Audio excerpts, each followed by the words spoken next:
Le temps, l'espace, ce sont des données qui peuvent donner lieu à de multiples réalités et dans chacune d'elles, suivant des facteurs, peuvent ouvrir la voie à de multiples possibilités. Peut-être que First Print serait un podcast de droite.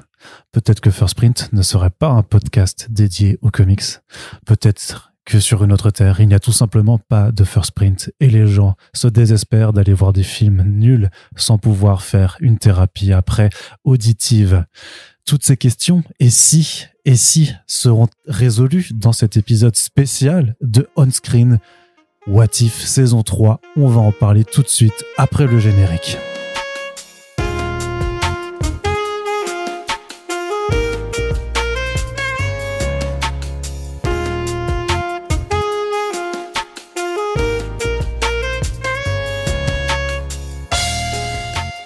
Pas ouf, vraiment pas ouf comme intro, mais voilà. Je suis Arnaud Kikou, vous écoutez First Print, votre podcast comics préféré, et ma foi, on espère que les prochaines intros seront mieux, et en même temps on espère aussi que l'année 2025 sera mieux, qu'on aura des meilleurs films et des meilleures séries. Corentin, tu es avec moi, ça va? Ça va très bien, Incroyable intro. Oui, écoute, on peut pas être, on démarre là. Tu pourrais les écrire. Tu vois, plutôt que de les improviser. Mais il faudrait déjà Alors, il faudrait que j'ai le temps de les écrire, c'est vrai, mais peut-être qu'une fois je ferai l'effort pour quelque chose qui mérite vraiment. Peut-être que pour Superman ou Fantastic Four, on le fera. What if tu écrivais les intros? C'est une très bonne question. Nous ne serons bien entendu pas tous les deux seulement pour cet on-screen, mais les conditions d'enregistrement font que notre invité n'est pour le moment pas présent. Mais de qui s'agit-il? C'est notre watcher à nous. Voilà, mais en même temps, si vous doutez, c'est What If, vous doutez que c'est pas non plus très, très, très bien. Donc, vous savez très bien qui va nous rejoindre pour ce premier on-screen de 2025. Mais c'est un peu les scories de 2024 encore, puisque on vous l'avait dit, c'était pas une année forcément exceptionnelle du côté des adaptations de comics, et chez Marvel Studios on continue donc sur cette lancée avec cela dit, Marvel Studios, il y avait Agatha qui était pas trop mal, tous les Wolverine qui était pas le pire film, même si c'est pas vraiment un Marvel Studio au sens stricto, il a le label Marvel Studios, mais c'est un film de Ryan Reynolds, produit, supervisé par Ryan Reynolds. Donc techniquement un film d'auteur. Concrètement, on peut le dire ainsi.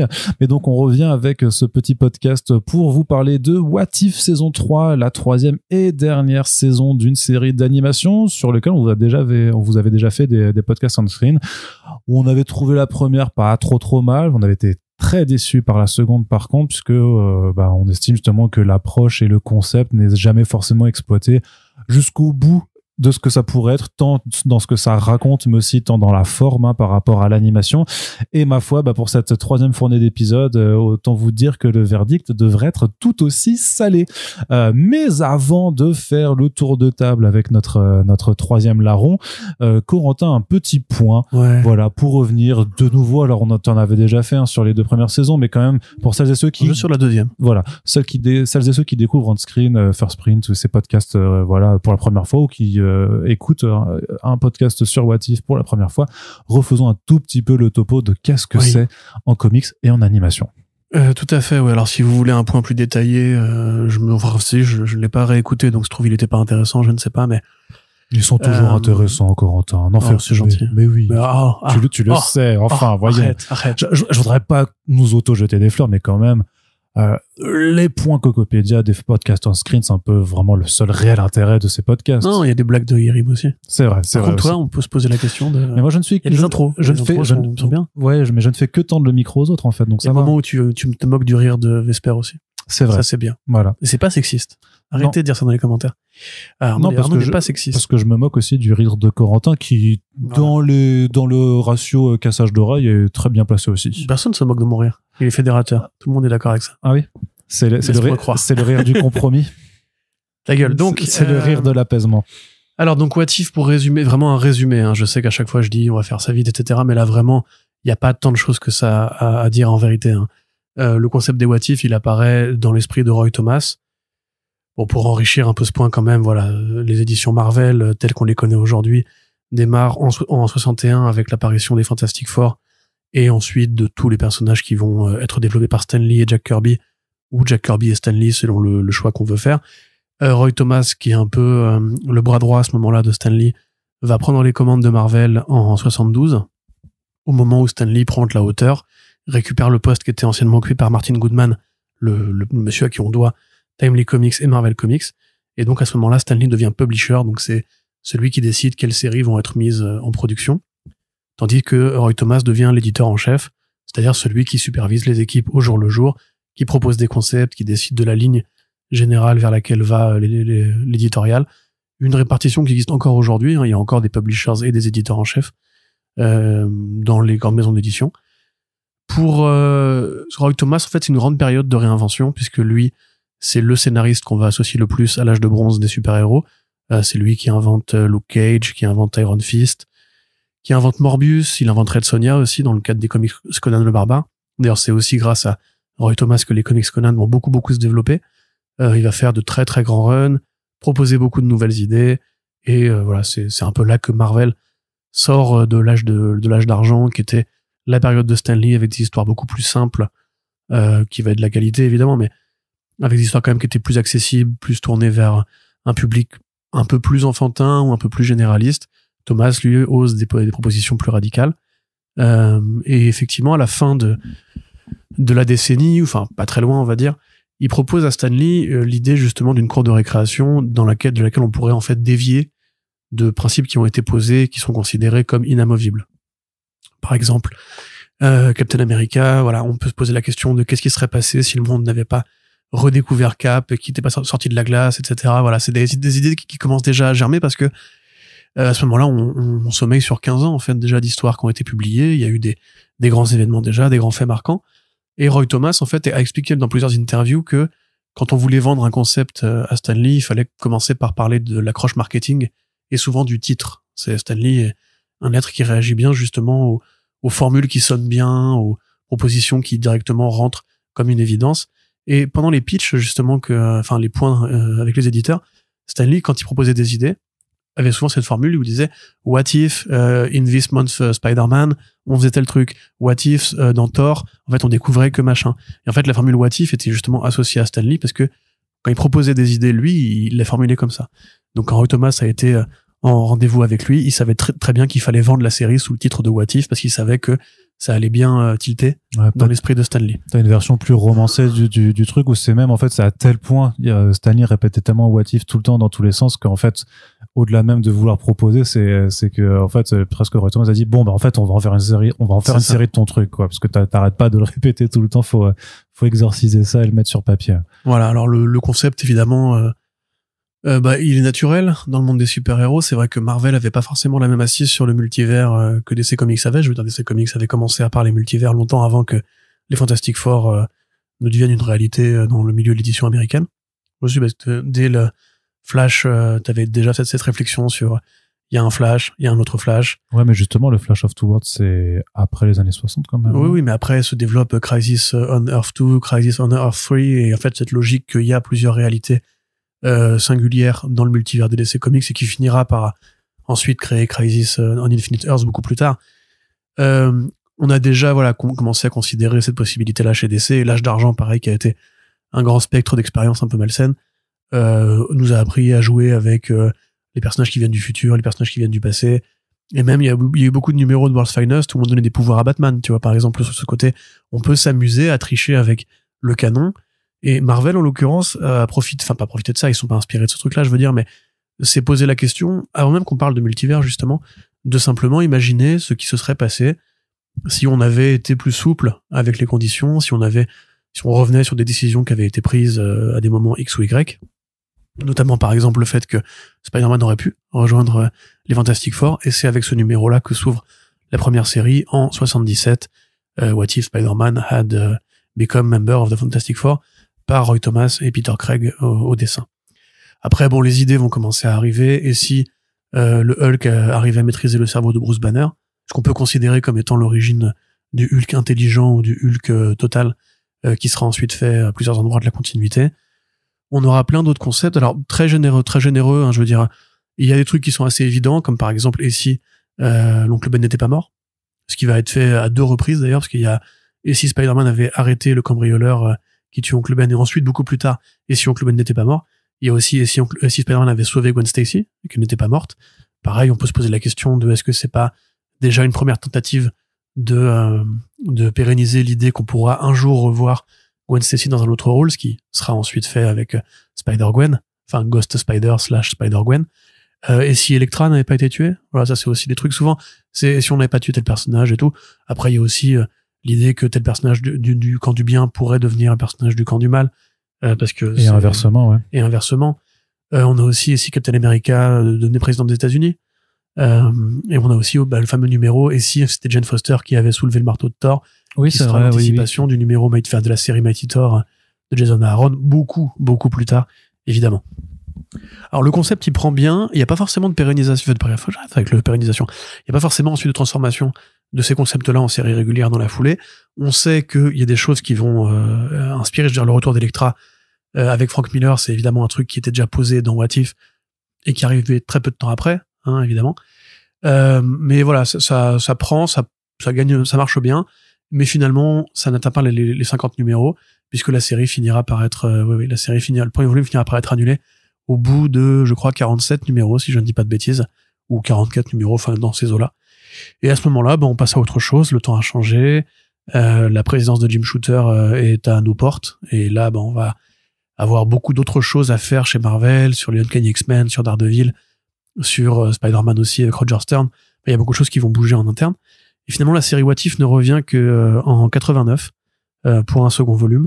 Alors, j'ai oublié de le préciser parce que le découpage je vais pas faire la liste de tous les numéros, mais il y avait vraiment des numéros qui étaient faits pour être comiques dans la première série. Notamment, par exemple, beaucoup de numéros avec Conan le Barbare, qui imaginait, et ce sera aussi un truc qui sera repris à plusieurs reprises ensuite, ce qui se passerait si Conan le Barbare débarquait dans le présent. Il y a même un numéro entier, et si Conan était bloqué au XXe siècle, un numéro, et si Conan rencontrait Thor, voilà, qui est plus ouvertement comique, on va dire, parce que voilà, c'est l'histoire de deux mecs musclés un peu bébêtes qui se tapent dessus.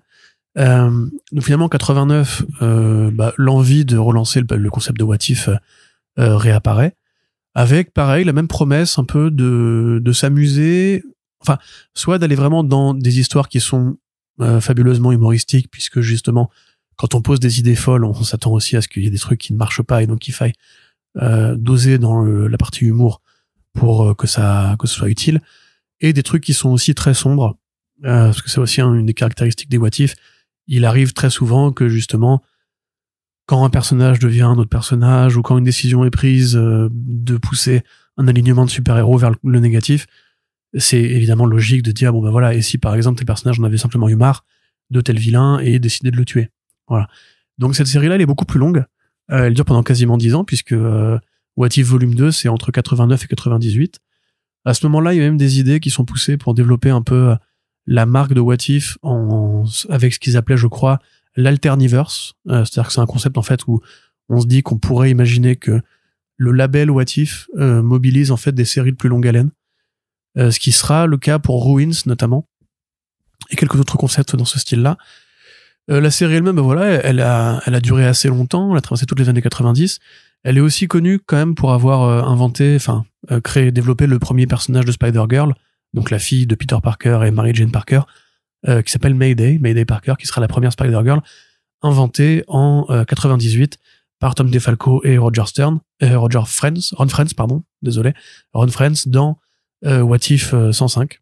Donc voilà, ça c'est aussi, c'est partie des petits trucs qu'on peut isoler comme étant des vrais concepts qui ont ensuite eu le droit à des séries régulières.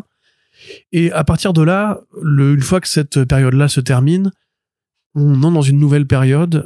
Déjà, les années 2000 vont être un autre moment, une autre période éditoriale qui aura d'autres obsessions. Déjà, la prise de pouvoir de l'univers Ultimate, en fait, commence un peu à amoindrir l'intérêt d'avoir du What If, parce que avec le monde des Ultimates, on a déjà un univers dans lequel on peut s'amuser à tricher avec ce qui bonjour Yerim, avec ce qui a déjà été fait dans le canon traditionnel de 616. Par exemple, si on se pose la question et si Gwen Stacy n'était pas morte, l'univers Ultimate propose une réponse déjà à ces questions-là. Et ça va aussi être la période de Bendis, de Mark Millar. On aura d'autres priorités dans les années 2000, donc les volumes vont devenir de plus en plus courts. Et c'est vrai que depuis en fait le volume 2, on n'a pas eu vraiment de volume de What If qui dépassait les 6 numéros. Actuellement, je crois qu'il y a En tout, je crois qu'il y a plus de 10 séries What If, si on prend aussi les numéros one shot, parce que en fait, il y a toujours eu une envie de s'amuser un peu, de cramer des cartouches. 14e volume en 2022, et récemment il y a eu les mini-séries un peu thématiques, Voilà, genre What If Dark ou What If Aliens, qui déclinent le concept encore sur d'autres choses, quoi. Bah, le fait est que la série animée aussi a donné envie, je pense, à Marvel Comics de renouveler l'expérience des What If en comics.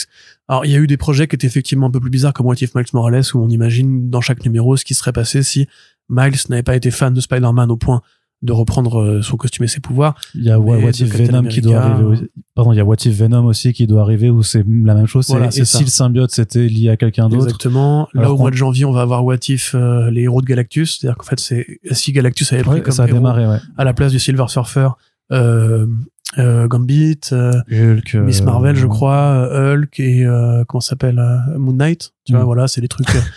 On se pose un peu la question de pourquoi. D'ailleurs, il y avait déjà eu un What If dans lequel Dazzler devenait l'héroïne de Galactus. Dans le volume 2, je crois, bah oui, parce que c'était après les années 80. Dans le volume 2, tu vois, donc c'est même, on recycle aujourd'hui des idées qui ont déjà été faites à l'époque, comme le côté si Venom devenait le manteau, entre guillemets, de d'autres personnages. Ça a déjà été fait chez Cullen Bunn. Voilà, donc on manque un peu d'idées parce que de fait, aujourd'hui, on a des cases dans lesquelles on peut s'amuser à créer, à inventer des choses, comme par exemple chez DC Comics avec les réalités alternatives, les récits d'auteurs, le back label. Marvel aussi s'autorise des petits endroits pour ça. Alors, il y a des concepts pareils qui ont été assez intéressants, comme des mini-séries What If, comme celle de Pasquale Ferry, dont j'ai oublié le nom, qui imaginait et si Spider-Man avait gardé le costume noir. Et dans les volumes plus récents, c'était l'ombre du symbiote. L'ombre du symbiote. De Chip Zdarsky aussi. Exactement. Ouais, c'est très bien. Et à côté, on a aussi eu des volumes plus classiques. Je crois que c'est en 2019 où on avait eu et si Spider-Man devenait le Punisher, et si Flash Thompson devenait Spider-Man, etc., etc. Maintenant, aujourd'hui, voilà, l'idée, elle est un peu morte parce qu'il y a plus besoin de ça en vérité. Mais Marvel Studios, donc aux alentours de 2018. Ouais, l'idée est morte, mais les publications continuent quand même. Oui, mais avec beaucoup moins d'intérêt éditorial de l'anthologie où on fait ce qu'on veut, pour le coup, c'est terminé. C'est-à-dire qu'aujourd'hui, voilà, comme on l'a dit, elles sont plus thématiques. C'est des micro-concepts qui, à mon sens d'ailleurs, ont pas vraiment beaucoup d'intérêt. Et le lectorat se fout un peu aujourd'hui, j'ai l'impression. Je pense qu'elles n'ont aucun intérêt. Hein, et surtout, c'est plus un truc qu'on peut, entre guillemets, après rentabiliser. Tu vois, ils ont pas utilisé l'idée du Miles Morales Wolverine dans d'autres projets. Probablement parce que c'est une mauvaise idée, hein, ceci étant. Pas encore. Méfie-toi. Ouais. Méfie-toi. Alors que voilà, à l'époque, comme on l'a dit, ça avait permis de débloquer un peu dans l'esprit des créateurs. Regardez, on a un exemple de ce qui se passe si Hulk devient intelligent. Donc peut-être plus tard, justement, on peut se servir de cette base-là pour, ou même on peut, voilà, imaginer et si Captain America devenait président. Et donc on peut rapprocher un peu le côté cap du côté politique. Et voilà, enfin c'est une fois qu'on a posé l'idée, après on peut s'amuser à se dire mais oui, en fait, on a déjà fait ça une fois, donc essayons de le contourner. Aujourd'hui, c'est plus le cas. Aujourd'hui, c'est vraiment de la maximisation de profit, un peu bête et méchante. Et je pense pas qu'il y aura une réalité dans laquelle un jour Gambit sera le héros de Galactus. À titre personnel, en tout cas, c'est ma conviction. Pour ce qui est de Marvel Studios, donc on l'avait dit à l'époque, il y avait eu cette envie en fait de faire une série animée What If simplement, mais qui serait essentielle au MCU.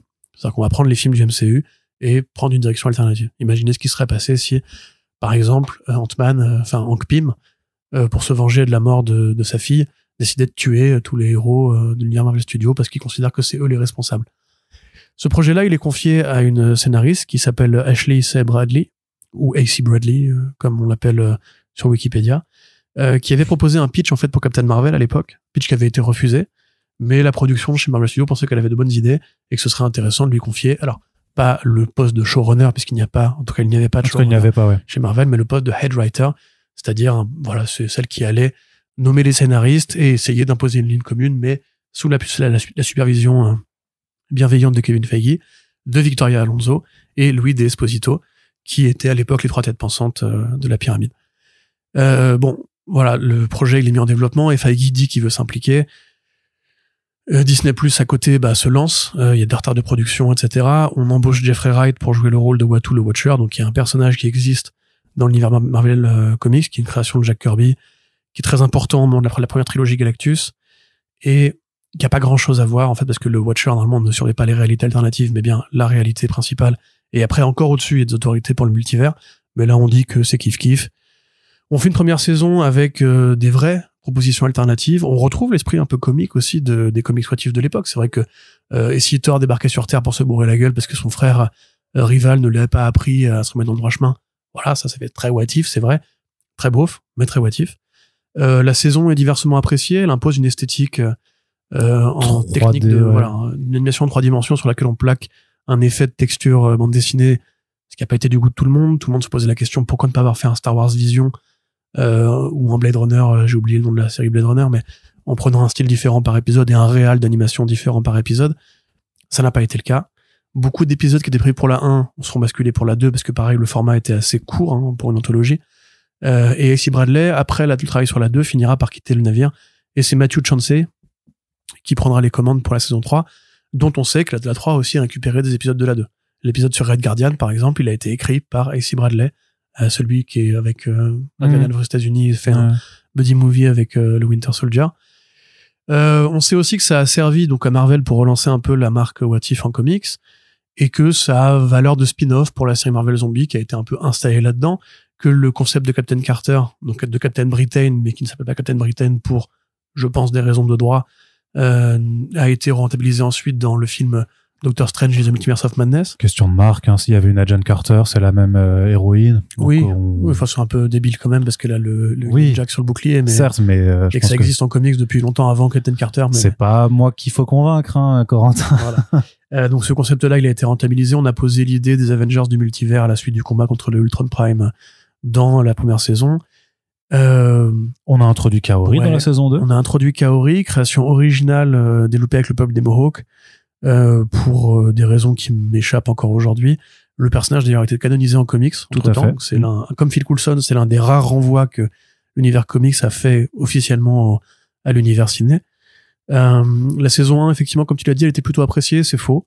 La saison 1 a été pas spécialement appréciée. On a tous vanté les mérites de l'épisode de Doctor Strange et de quelques autres trucs qui étaient sympathiques. Comme et puis de l'arc avec Ultron Prime quand même. Oui, à la fin, oui.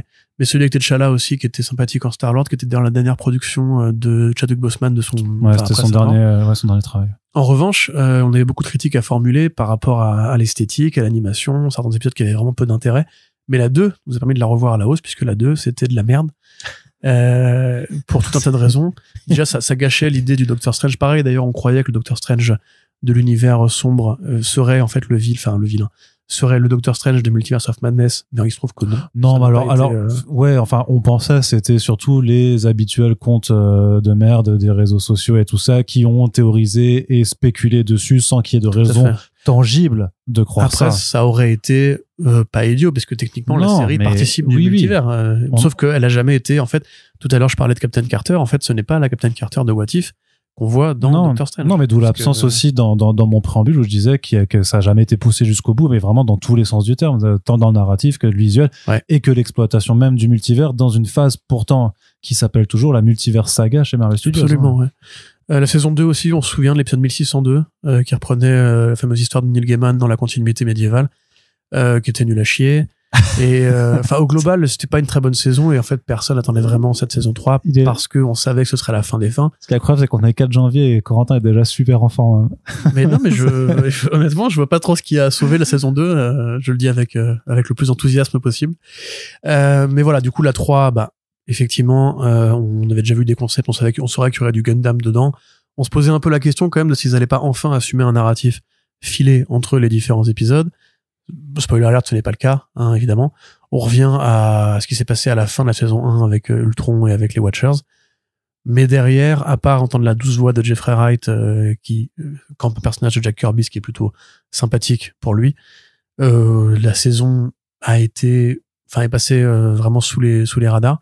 Ils ont pris cette décision déjà avec la 2 de faire une sorte de calendrier de l'avant avec une diffusion quotidienne. Et c'est vrai que ça a pas forcément aidé, puisque déjà le temps que tu te rappelles que la série est sortie, t'as déjà 8 épisodes à rattraper. C'est vraiment pour le coup la saison à mon sens la plus permissive et récréative, dans le sens où en fait ils sont même plus donné vraiment la consigne de tweaker les films. Ils se sont juste dit viens on fait n'importe quoi et on plagie plein de trucs. Ce qui fait que du coup elle a été étonnamment un peu mieux reçue, mais par contre ça restera pour moi un non-événement chez Marvel Studios, et ce qui leur a permis de peaufiner leur technique, je mets des guillemets, vous ne le voyez pas mais je mets des guillemets, d'animation pour Marvel Zombie, Eyes of Wakanda et Friendly Neighborhood Spider-Man, votre fidèle serviteur Spider-Man, qui sortiront toute l'année prochaine. Enfin cette année, on est en 2025. Et qui seront dans le même mode opératoire, on va dire, avec des variations esthétiques, mais qui seront en fait toujours de la 3D avec des... Ouais. J'ai quand même l'impression, faudra voir pour Spider-Man et Wakanda quand même, si c'est pas un petit peu différent quand même, ou même vraiment différent, mais effectivement, par contre, Marvel Zombies, on sait que ça va être la même DA, quoi, vu que ça repart de la même chose. Mais donc, entre-temps, nous avons notre propre Watcher, le Spider-Man. Mais attends, laisse-moi t'introduire quand même. Attends. Les gens savent pas qui c'est qui parle. Ça relève du point Corentin Pédia. Du coup, la série d'animation Spider-Man, elle va être gérée par Marvel Animation ou par Sony Animation? Par Marvel Animation. D'accord, ok. Les autres leur laissent complètement le... Exactement. Ok. C'est étonnant parce que normalement, ils sont censés avoir les droits du Spider-Man pour l'animation. Mais encore une fois, c'est toujours la question de qu'est-ce qui a été signé dans ce fameux contrat entre Marvel et Sony. Techniquement, même la série, au tout point de départ, devait vraiment être avec Tom Holland et dans 616 et raconter la transition entre soit Homecoming et Far From Home, soit Far From Home et No Way Home. Ça, c'était le projet. C'est ce qu'on avait vraiment compris que ça devait faire le point de jonction en fait, entre quand Tony recrute Spider-Man et en fait quand il débarque dans la Civil War même. Parce que Freshman Year, je sais plus comment ça marche aux États-Unis, mais c'est Freshman Year, Sophomore Year et j'ai oublié le nom, mais grosso modo, ça aurait été sa première année de collège, tu vois. Donc quand vraiment il rentre au collège et que au lycée, que tu sais à ce moment-là justement tu as la scène où Stark vient le chercher, drague sa tante et tout. Et en fait, le point de départ du teasing, c'était, et en fait, c'est Norman Osborn qui l'attend, et du coup, l'histoire s'infléchit selon cette tendance, et du coup, là, on a compris que ça passait sur une autre terre, où justement, il n'y avait pas Stark, il n'y avait pas les Avengers, il y avait vraiment que l'univers Spider-Man, et tout ce qui va autour. Entre-temps, on peut même se poser la question, d'ailleurs, la série, c'est un peu un what if, d'ailleurs, ça aurait été intéressant de l'introduire dans la série animée What If pour dire que ça existe dans leur multivers. Ouais, de faire un backdoor pilot, ouais. Parce que ça, c'est pareil, moi, on en parlera quand on aura nos avis, mais là, cette saison, il y a quelques renvois aux films récents de Marvel Studios, quelques-uns, mais pas beaucoup. Il n'y a pas Deadpool, il n'y a pas Spider-Man, il n'y a pas beaucoup de trucs qui ont été importants récemment. Et en fait, il y a beaucoup de suites dans cette saison-là d'épisodes précédents. Comme par exemple celui, j'en parlais, où Thor fait sa beuverie, il débarque sur Terre avec notamment Howard the Duck, et qu'à la fin, ils vont boire un coup avec Darcy. On a la suite de cet épisode-là. On a la suite du Watcher. Et en définitive, c'est même plus vraiment... Enfin, c'est plus un caprice, j'ai l'impression que les équipes se sont faites envers elles-mêmes qu'une utilité dans la... Enfin, je veux dire, vous pouvez très bien ne pas voir cette série et vous aurez rien loupé. On avait pris un pari, d'ailleurs, rappelle-toi que comme Ellie Atwell reviendra pour Secret Wars, moi, je me disais peut-être qu'enfin, ils vont canoniser la Captain Carter de What If. Et il se trouve que a priori, non. Et moi, je t'avais dit que non. Alerte. Moi, tu as gagné ton pari, bravo. Enfin, attends, le film va sortir. Mais voilà. Très bien, ouais. Très bien. Et bien justement, puisque tu posais une question à notre ami Corentin, c'est le moment de t'introduire quand même. Très cher Splinter, tu es avec nous pour ce premier on-screen de 2025. Bah ouais, on démarre sur les chapeaux de roue. Voilà, savoir que Yerim, qui avait pas forcément pensé qu'il démarrerait les on-screen avec cette série en particulier, tu t'es avalé la série là dans les 3 derniers jours à l'heure où on enregistre, où j'ai pu suivre tes commentaires par message, où effectivement tu te pâmais devant les mêmes choses qui m'ont fait un peu désespéré. Donc je t'ai épargné, j'ai pas commenté tous les épisodes, quoi. J'ai dû faire le premier, le dernier et le buddy movie Red Guardian, Winter Soldier. Mais après, le truc, c'est que je me rappelle des discussions précédentes qu'on avait eues. Toi, t'étais quand même un peu en mode, en vrai, What If, basé de ouf, quoi. Moi, j'aime trop Ultron Prime et tout. Tu t'es acheté un t-shirt Ultron Prime, je le rappelle. Donc, t'avais quand même... Il s'appelle pas Infinity Ultron, non? Oui, ça, c'est comme ça qu'ils l'ont nommé dans cette saison-là, mais c'était... Ah, mais c'est juste, C'était le surnom qu'il avait sur les post-Reddit, tu vois, parce qu'il savait pas comment l'appeler. Ouais. Mais comme il a le gant de l'infini et tout. D'ailleurs, c'est presque autant Ultron que la Vision. Oui, c'est un méchant, quoi. Mais donc voilà, toi qui étais méga fan de What If depuis toujours, au final, qu'est-ce que tu as pensé de cette 3e saison? Alors déjà, c'est vrai que vu que c'est super récent pour moi, est-ce que je la place en fait par rapport aux 2 autres, quoi, tu vois, est-ce que j'arrive à la placer au-dessus, en dessous, entre les deux? Je pense qu'elle est en dessous de la 1, mais meilleure que la 2. Le truc, c'est quoi, la 2, tu retenais rien, quoi. Il y avait vraiment rien de marquant, rien de cool. La 1, t'avais quelques petites idées. Et ouais, on va dire elle est entre les deux.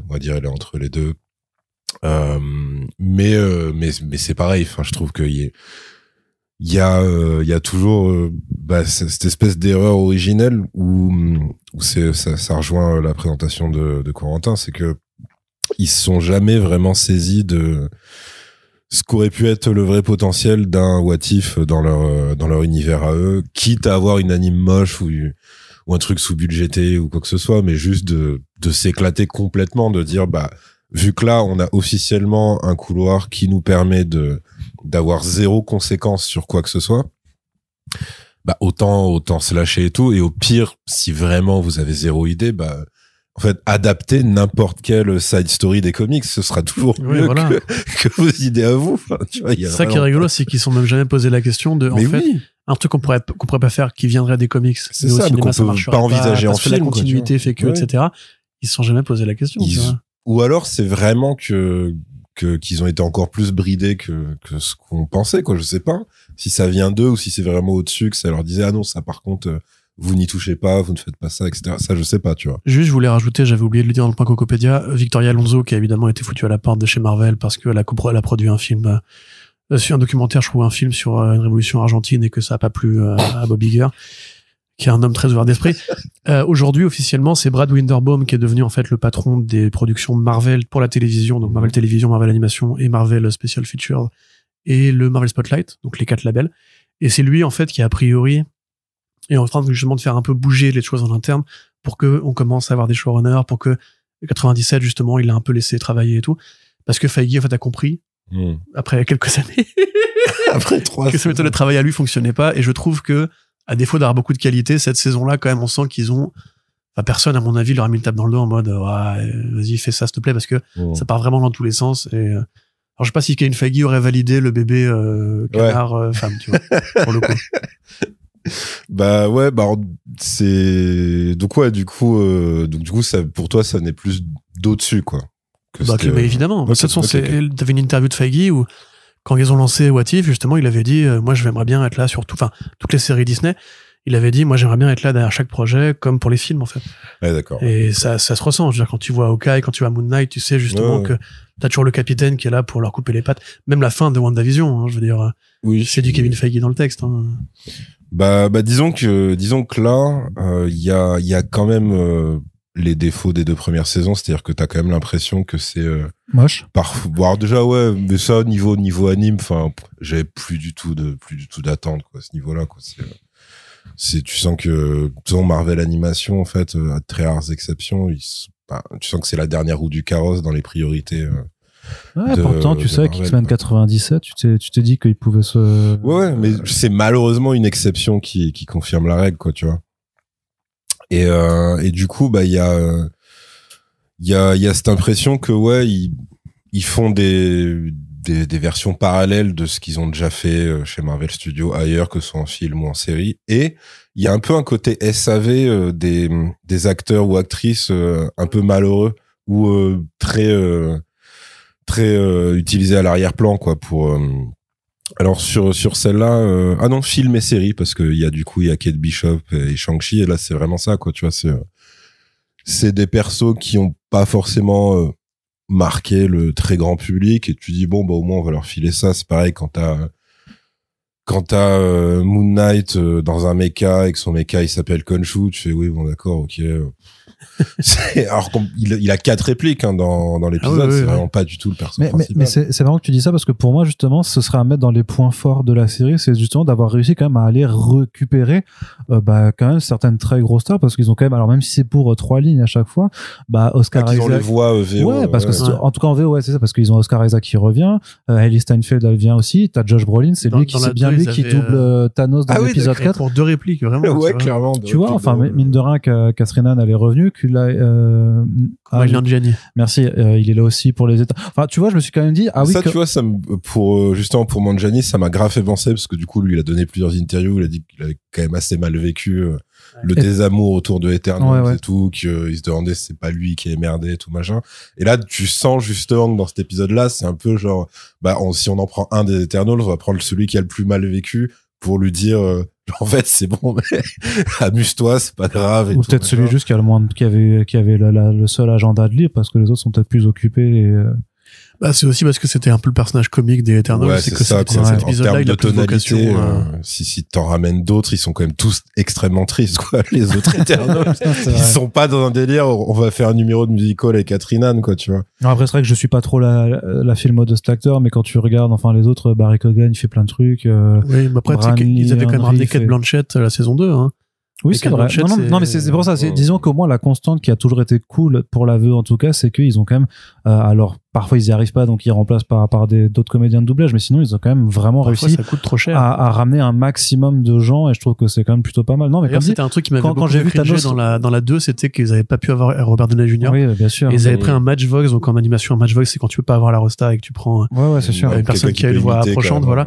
Et je trouvais qu'il imitait extrêmement mal, et ça me faisait à chaque fois crisper en mode arrête de parler comme RDJ, tu n'es pas RDJ, ça me casse les couilles. Mais comme dit, le fait qu'un Oscar Isaac ou un Josh Brolin soit revenu même pour poser que 3 lignes, je trouve ça quand même assez costaud dans les faits. Ce qui ne change rien après à la qualité de ce qu'on leur fait. Parce que c'est pareil, dire. tu vois, moi j'étais au départ, je me fais attends, mais est-ce que c'est lui? Après je fais ah oui, non, c'est vraiment lui. Parce qu'il y a Walton Goggins aussi. Ouais, tout à fait. Qui reprend un peu son rôle de Ant-Man 2, c'est vraiment l'un des méchants les plus oubliables possibles. L'épisode western, j'avais oublié. Et bah oui, c'est ça. Et du coup, là, il prend vraiment son, tu sais, il force l'accent sudiste de fou.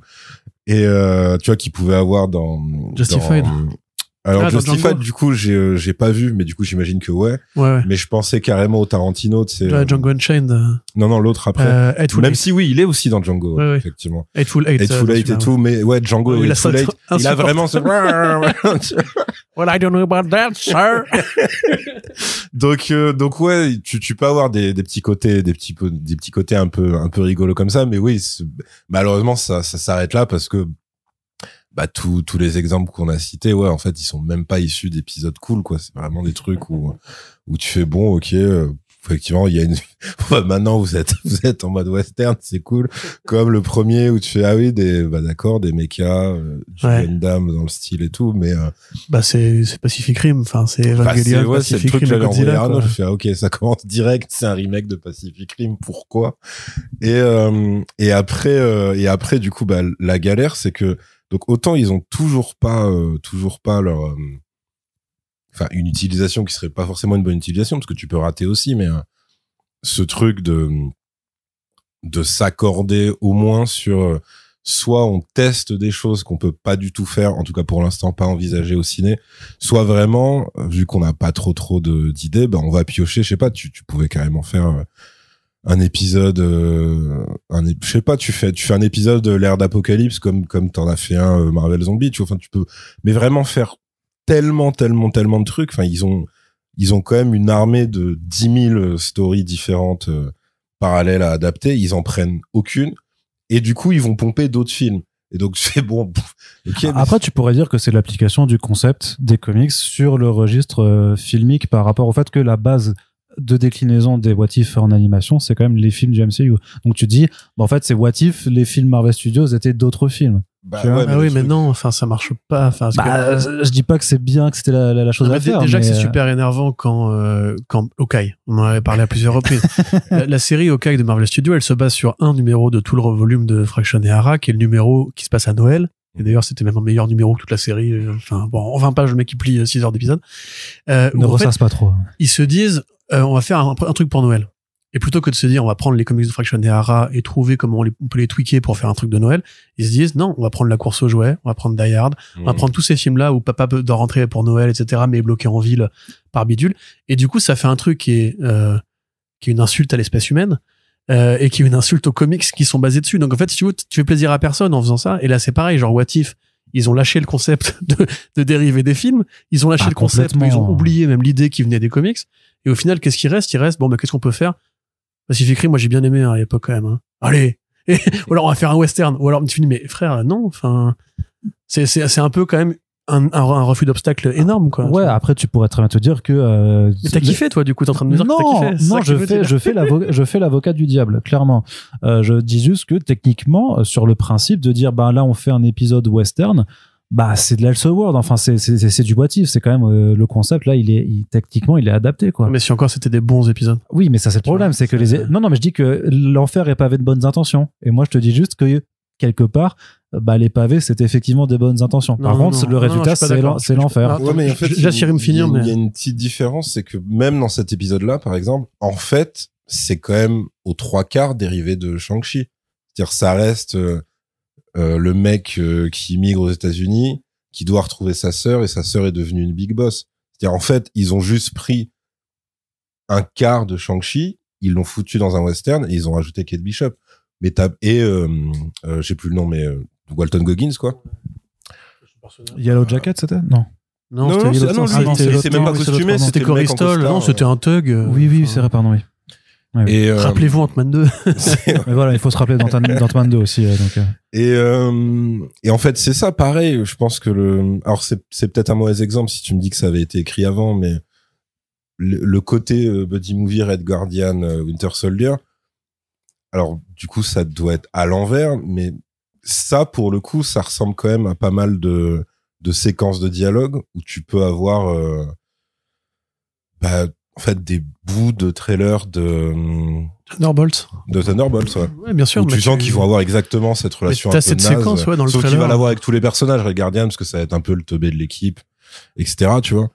Mais il y a pas vraiment de création, et surtout, il y a pas de prise de liberté de fou, quoi, à part un truc qui, du coup, par défaut, est devenu mon épisode préféré, en fait, c'est celui de Howard et Darcy, parce que c'est complètement con du début à la fin, et t'es une espèce de Royal Rumble de super méchant, qui, à part Thanos, étaient clairement tous sous-utilisés dans leurs films respectifs, et qui, en fait, là, se comportent comme des gamins. Enfin, tu sais, le mini-dialogue entre le magicien Mads Mikkelsen, je sais plus son blaze. Ouais, tu m'en demandes trop. Mais là. voilà, bref, le méchant de Doctor Strange premier. Ouais.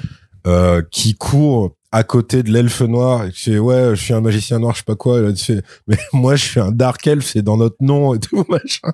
Et tu sais, c'est vraiment des trucs nuls.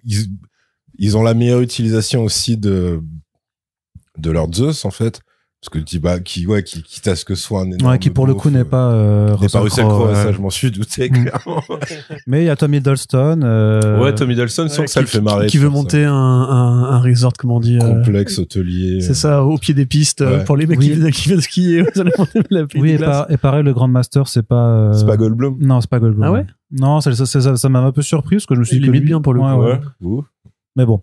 Mais c'est vrai que c'est vrai que c'est le meilleur épisode de la saison. C'est celui qui fait plus les Simpsons, Family Guy, que vraiment, le côté vraiment tout est absurde et aucun personnage n'est sérieux, et tu vas suivre les deux pauvres humains entre guillemets, parce que c'est pas un humain, mais qui sont pas au milieu de tout ça. Ouais, c'est même Nick Fury qui les appelle The Ducks. Comme on dirait justement les Simpsons ou les machins. Et Mr. and Mrs. Et tu sais, avec le petit moment de gêne. The Ducks. donc ouais, ça pour le coup, parce qu'en fait ça m'a réellement amusé en fait de voir cet épisode-là. Là où tous les autres, t'attends que ça passe, tu fais ah oui d'accord, je comprends ce que vous faites, et puis après t'attends la fin en fait. Et puis ça fait quand même 3 saisons qui ont le même season final ou presque. Et là tu fais c'est quand même un peu, enfin dès qu'ils essaient justement comme vous disiez de filer l'histoire, leur conclusion elle est tout le temps la même. Ça fait 3 fois que c'est la même, et tu fais heureusement que ça s'arrête, parce que tu peux faire quoi après ça? C'est-à-dire que là la première c'était vraiment bon, maintenant on est les gardiens du multivers et puis on va se péter contre telle entité et tout machin. Tu fais La deuxième c'est la même chose sauf qu'ils ramènent d'autres en renfort, quoi, on va dire. Et la troisième c'est à nouveau la même chose, sauf que voilà, vu qu'il fallait une escalade de puissance, donc effectivement là c'est le truc que je t'avais envoyé. Oui, en plus je me suis fait la même réflexion. Ouais. C'est vraiment parce que tu as utilisé vraiment les mêmes mots que moi. C'était pourquoi ces personnages-là ça devient des chevaliers du zodiaque, quoi. Et c'est vraiment ça le feeling. Et tu fais, mais sauf qu'ils ont pas du tout, mais ils ont pas du tout un gabarit en plus à avoir des. Donc ça marche. Filtre plaqué, c'est-à-dire vraiment quand t'as le plan sur les 3. Et que genre claquement de doigts ils ont l'armure dorée, tu fais waouh, non faites pas ça. Surtout qu'en plus après dans leur fight ils essaient d'émuler un peu justement le style manga très à l'ancienne, sauf que nous on est suffisamment vieux pour les avoir vus en télé ces mangas là, et donc tu fais mais en 2024 vous avez pas le droit de faire ça parce que précisément là t'as l'anime 3D qui vient de dire non, vous pouvez pas vraiment, ne serait-ce que vous approcher même de l'ombre de ce qu'étaient des bons animés à l'ancienne, quoi. Donc là, pour le coup, je trouve que les combats sont quand même très rarement impressionnants, même en termes de, c'est con parce que ça, leur style d'anime leur permet, mais ils en jouent très rarement. C'est quand vraiment t'as des trucs d'échelle avec, par exemple, des têtes géantes ou des trucs comme ça. En fait, ils s'amusent ultra rarement avec ça. C'est vraiment c'est par toute petite touche. Et puis. Le problème aussi, c'est que t'as que 2 réals qui font toute la saison. Donc t'as aucune variété, parce que à la limite, variété de style, on avait un peu renoncé au truc. Mais il y a vraiment, dans la mise en scène, c'est chaque épisode, c'est le copier-coller des mêmes valeurs de plan, de la même dynamique rythmique et tout. Enfin, il y a jamais d'idée. Pareil, le côté western. Tu pourrais t'amuser, justement, même. Enfin, il y a un avec historique en plus. Tout, bien sûr. Tu vois, le western, effectivement, il apparaît en parallèle des films de kung-fu. Bah, c'est un peu ce qui avait inspiré, justement, à toute cette création un peu de genre à l'époque. Tu pourrais dire, un mec qui fait du kung-fu western. En plus, il y a déjà Jack Chan avec ça, quelque part. Il s'amuse même pas avec le truc. Tu vois, c'est vraiment, c'est le western pour les gens qui n'ont pas d'idée, qui ne savent pas comment filmer. De toute façon, la première apparition des deux, Kate Bishop et Shang-Chi, t'as vraiment le truc où tu fais, ah oui, d'accord. Enfin, la gestion de l'action et tout machin, je jette mon chapeau en l'air et ensuite on se répartit les rôles. Donc t'as Kate qui allume les mecs et t'as Shang-Chi qui les savate. C'est donc ok, si c'est ça, limite t'as vu tout l'épisode, tu vois, tu t'en fous complètement. À la limite, il y a des trucs où c'est pareil, je me suis dit, est-ce que c'est fait exprès ou est-ce que c'est juste que ils avaient peut-être plus de liberté, donc c'était ça leur vision de prendre plus de liberté. C'est que t'as des apparitions de personnages ou des mentions de personnages qui pour l'instant sont pas du tout intégrés au MCU classique, on va dire. Parce que là, effectivement, t'as une X-Men qui apparaît à un moment, alors bon, qui aura absolument pas de background et tout, juste elle est là. Tu fais, ah oui, bon, bah, ok, pourquoi pas? Enfin, en plus, l'idée, à ma connaissance, après, ça a peut-être été repris dans les comics Marvel, mais ce truc d'avoir ce X-Men-là avec ce pouvoir-là en plus, moi, je l'ai vu, mais c'était vraiment dans des comics nuls. C'était genre dans Amalgame, quand t'avais le croisement DC Marvel. Effectivement, ce personnage tombait par hasard sur cet objet et devenait ensuite ce truc-là. Et tu disais, oui, je comprends. Enfin, oui, il y a un rapprochement entre les deux pouvoirs, mais c'est pas non plus l'idée du siècle. Et là, quand tu le vois, me poser comme ça, c'est bon, ok. Si vous voulez, enfin, c'est toujours pas intéressant. C'est pareil, ça m'a limite gâché l'épisode que j'avais bien aimé, d'avoir ensuite la version adulte. Ah ouais, qui cringe. Tu sais, quand elle sort de son portail et tout, attends, ça m'a dégoûté et tout. À part quand ses parents l'appellent, où là, du coup, ça te donne un oui, c'est un peu marrant, de 30 secondes qui est mieux que tout le reste. Après, tu comprends pas trop pourquoi est-ce que c'est genre quasiment une déesse quand c'est dans son œuf et qu'après, en fait, c'est juste une meuf qui fait piou-piou avec des lasers, quoi. Et avec un cheveu sur la langue un peu. Ouais. Voilà. En plus, c'est pareil, c'est trop bizarre de prendre l'actrice Natasha Lyonne pour la jouer alors qu'on sait qu'elle va jouer un rôle dans les FF. Tu dis pourquoi particulièrement cette actrice-là, qu'en plus à son âge, sa voix et tout, pour une adolescente, je sais pas, moi je trouve ça bizarre. Hein. Ouais, non, mais. Peut-être parce qu'elle était sur les studios de Fantastic Four. Non, mais c'est probablement ça. On a besoin c'est ça, c'est Natacha, il y a 12 lignes à lire là pour What If, est-ce que tu peux venir et juste avoir. On va faire un contrat pour une nouvelle actrice, c'est ça. Tout, fait chier, merde. Il faudra juste que tu aies un cheveu sur la langue, s'il te plaît, merci. Voilà. Donc ouais, non, mais après, si je comprends bien, on va passer à la partie spoilers. En gros, j'aime pas. Ouais, moi, en plus, j'allais être trop là en disant, mais en gros, t'as bien aimé, toi, du coup. C'est un peu ça. C'est pour ça que j'ai anticipé. Mais non, je trouve que c'est du gâchis, quoi. C'est vraiment du gâchis et c'est quand même un truc de fou qui soit jamais dit, mais en fait, c'est du matériau pour faire une série d'anthologie, ça. Normalement, pas un truc comme ça. C'est-à-dire un truc où même tu peux changer d'anime d'épisode en épisode. Mais ça, c'est vraiment le péché originel, c'est de pas être parti là-dessus. En plus, ils te le font miroiter. Voilà, mais ça, j'allais y venir, c'est que à 3 reprises, en fait, dans cette saison, ils te font genre, peut-être que ça va être différent. Donc, dans l'ouverture, où là, il y a vraiment un style un petit peu différent quand, en fait, tu t'aperçois que c'est juste, un vieil animé, justement, de l'époque. Ouais. L'épisode 2 aussi, t'as ce côté, c'est un cinéma à l'ancienne, ils te le font miroiter avant que ça s'arrête de tourner. Et même pour le western, parce qu'ils font la pellicule qui se désagrège au départ, tu sais, comme pour les films. Donc à 3 reprises, ils font un peu genre, on sait qu'on pourrait, et on le fait pas, et on va pas y aller. Et ça, je trouve ça, insultant. Vraiment. Mais, enfin, à titre personnel, je pense que ça révèle surtout le fait que l'expérience What If, ça a été un échec à plein de niveaux. Je veux dire, Mais je me demande le si... fait de jamais avoir eu de renvoi dans l'univers canonique, le fait que ce soit passé Alors que sur une pourtant, diffusion c'est produit- calendrier de l'avant et tout, enfin. Alors que c'est produit par la même maison, pour le coup. Il y a même plus de bisbilles Oui, oui, entre oui. des studios Ils différents. sont pas en guéguerre interne comme Non. ça pouvait être le cas avec les séries Netflix ou quoi que ce soit. Non, ouais, c'est une l'inverse époque de où ça même. ils ont lancé le projet à l'époque où ils se disaient on va faire des séries et on va aussi faire de l'animation parce que bah ça fait sens pour les super-héros d'avoir un truc animé, genre c'est l'histoire même du format, tu vois. Mais ensuite après la saison 1, elle a pas dû plaire autant qu'elle aurait dû. Et après comme on en parlait pour Hawkeye, parce que c'est comme ça aussi les grosses boîtes, il leur faut des produits pour des périodes de l'année, comme le Werewolf by Night qui est revenu 2 fois, une fois en noir et blanc, une fois en couleur parce qu'il fallait un truc pour occuper Halloween. C'est littéralement ça. Hein. Et là ils se sont dit bah écoute pour Noël et pour le Nouvel An, on va faire What If. Il y a le côté un peu calendrier de l'avant. Regardez, on est généreux, un épisode par jour et tout ça. Pour les vacances, c'est sympa pour les gamins. Puis pour le 24, Voilà, on fait l'épisode 4 pour la nativité, quoi, tu vois. en gros, Mais tu vois, par exemple, la saison précédente, t'avais l'épisode Die Hard, justement, où c'était vraiment l'épisode Ah de Noël. oui, oh là Oui, là. tu sais, avec Happy. où Happy s'injecte Oh là là. du sérum de Hulk, qui était le pire épisode Ah de oui, il l'histoire de était l'humanité, quoi. nul, cet Ah, épisode. ça, c'était Celui-là, Avec il le était design tout particulièrement- En claqué. plus, vraiment, tu sentais aussi que quand ils doivent créer de toutes pièces un nouveau design, ils s'en battent les couilles. Ah ouais, c'est ouais. vraiment. Bah, Kaori, Faites un c'est gros monstre, Pocahontas. Le Hulkzilla, on va y revenir, mais Ah ouais. vraiment, mais C'est quelle Hulk Godzilla, merde, il y a mais pas quelle de- merde. Et là, et pareil, Birdie, elle ressemble à R, quoi, franchement. Mais même Ouais. là, ah si, ils sont sans doute calqués sur Superior Iron Man, parce que j'allais dire Riri Williams, quand elle a une certaine Ouais. transformation, j'allais dire en fait elle a un design, mais en fait non, ils ont juste repompé. Bah oui, oui. Ouais, Donc, vite, en fait, ouais, même vite. ça, Avec ça le masque de la marche pas. vision. Tu sais, ils ont dû googler Nanite Marvel. Pas mal ça. Non, mais il y a des designs, c'est Midjourney, hein, les gars, faut pas se mentir. Hein. En plus, Non, c'est Ryan pourtant, c'est Maynard toujours Ryan Maynard Mais oui, qui mais bosse, c'est- et c'est pas un tanche, en plus, c'est ça qui est Ryan terrible. Maynard- En fait, c'est bien pour l'image réelle, Ryan Maynarding, parce qu'il arrive à te rendre crédible. Et encore, hein, ça a commencé à vieillir hein, maintenant, Ryan Maynarding. Oh, regardez, il retourne sa veste Non, non, c'est mais sur attends, Ryan Maynarding. Mais tu rigoles ou quoi? Le costume de Shang-Chi, enfin, il y a combien de costumes du MCU qui nous ont un peu piqué les yeux? On en a marre des alvéoles, on en a marre des tissus avec cette même matière et tout. Enfin, bon. Là, je trouve qu'effectivement, si c'est bien saisi des graphiques, ça vole pas très haut, quoi. Non, mais après, peut-être qu'il avait pas, enfin, ça se voit qu'il avait pas forcément envie de beaucoup s'impliquer non plus, peut-être, Ouais. hein.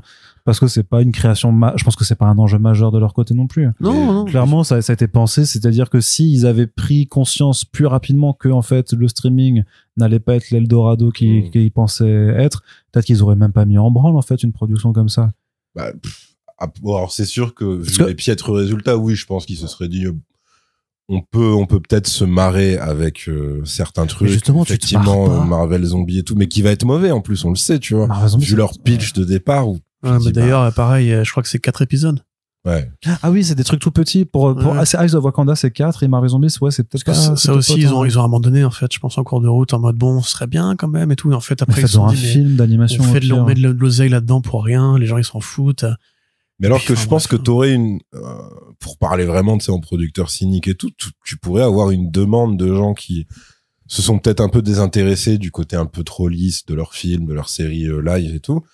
Et tu leur fais un Marvel Zombie ultra gore, ils sont heureux, tu vois. Comme de la même façon, tu leur fais bon, ça jouait vachement sur la nostalgie, mais le X-Men 97 qui est à mort politique, qui a des cadavres partout, enfin, etc.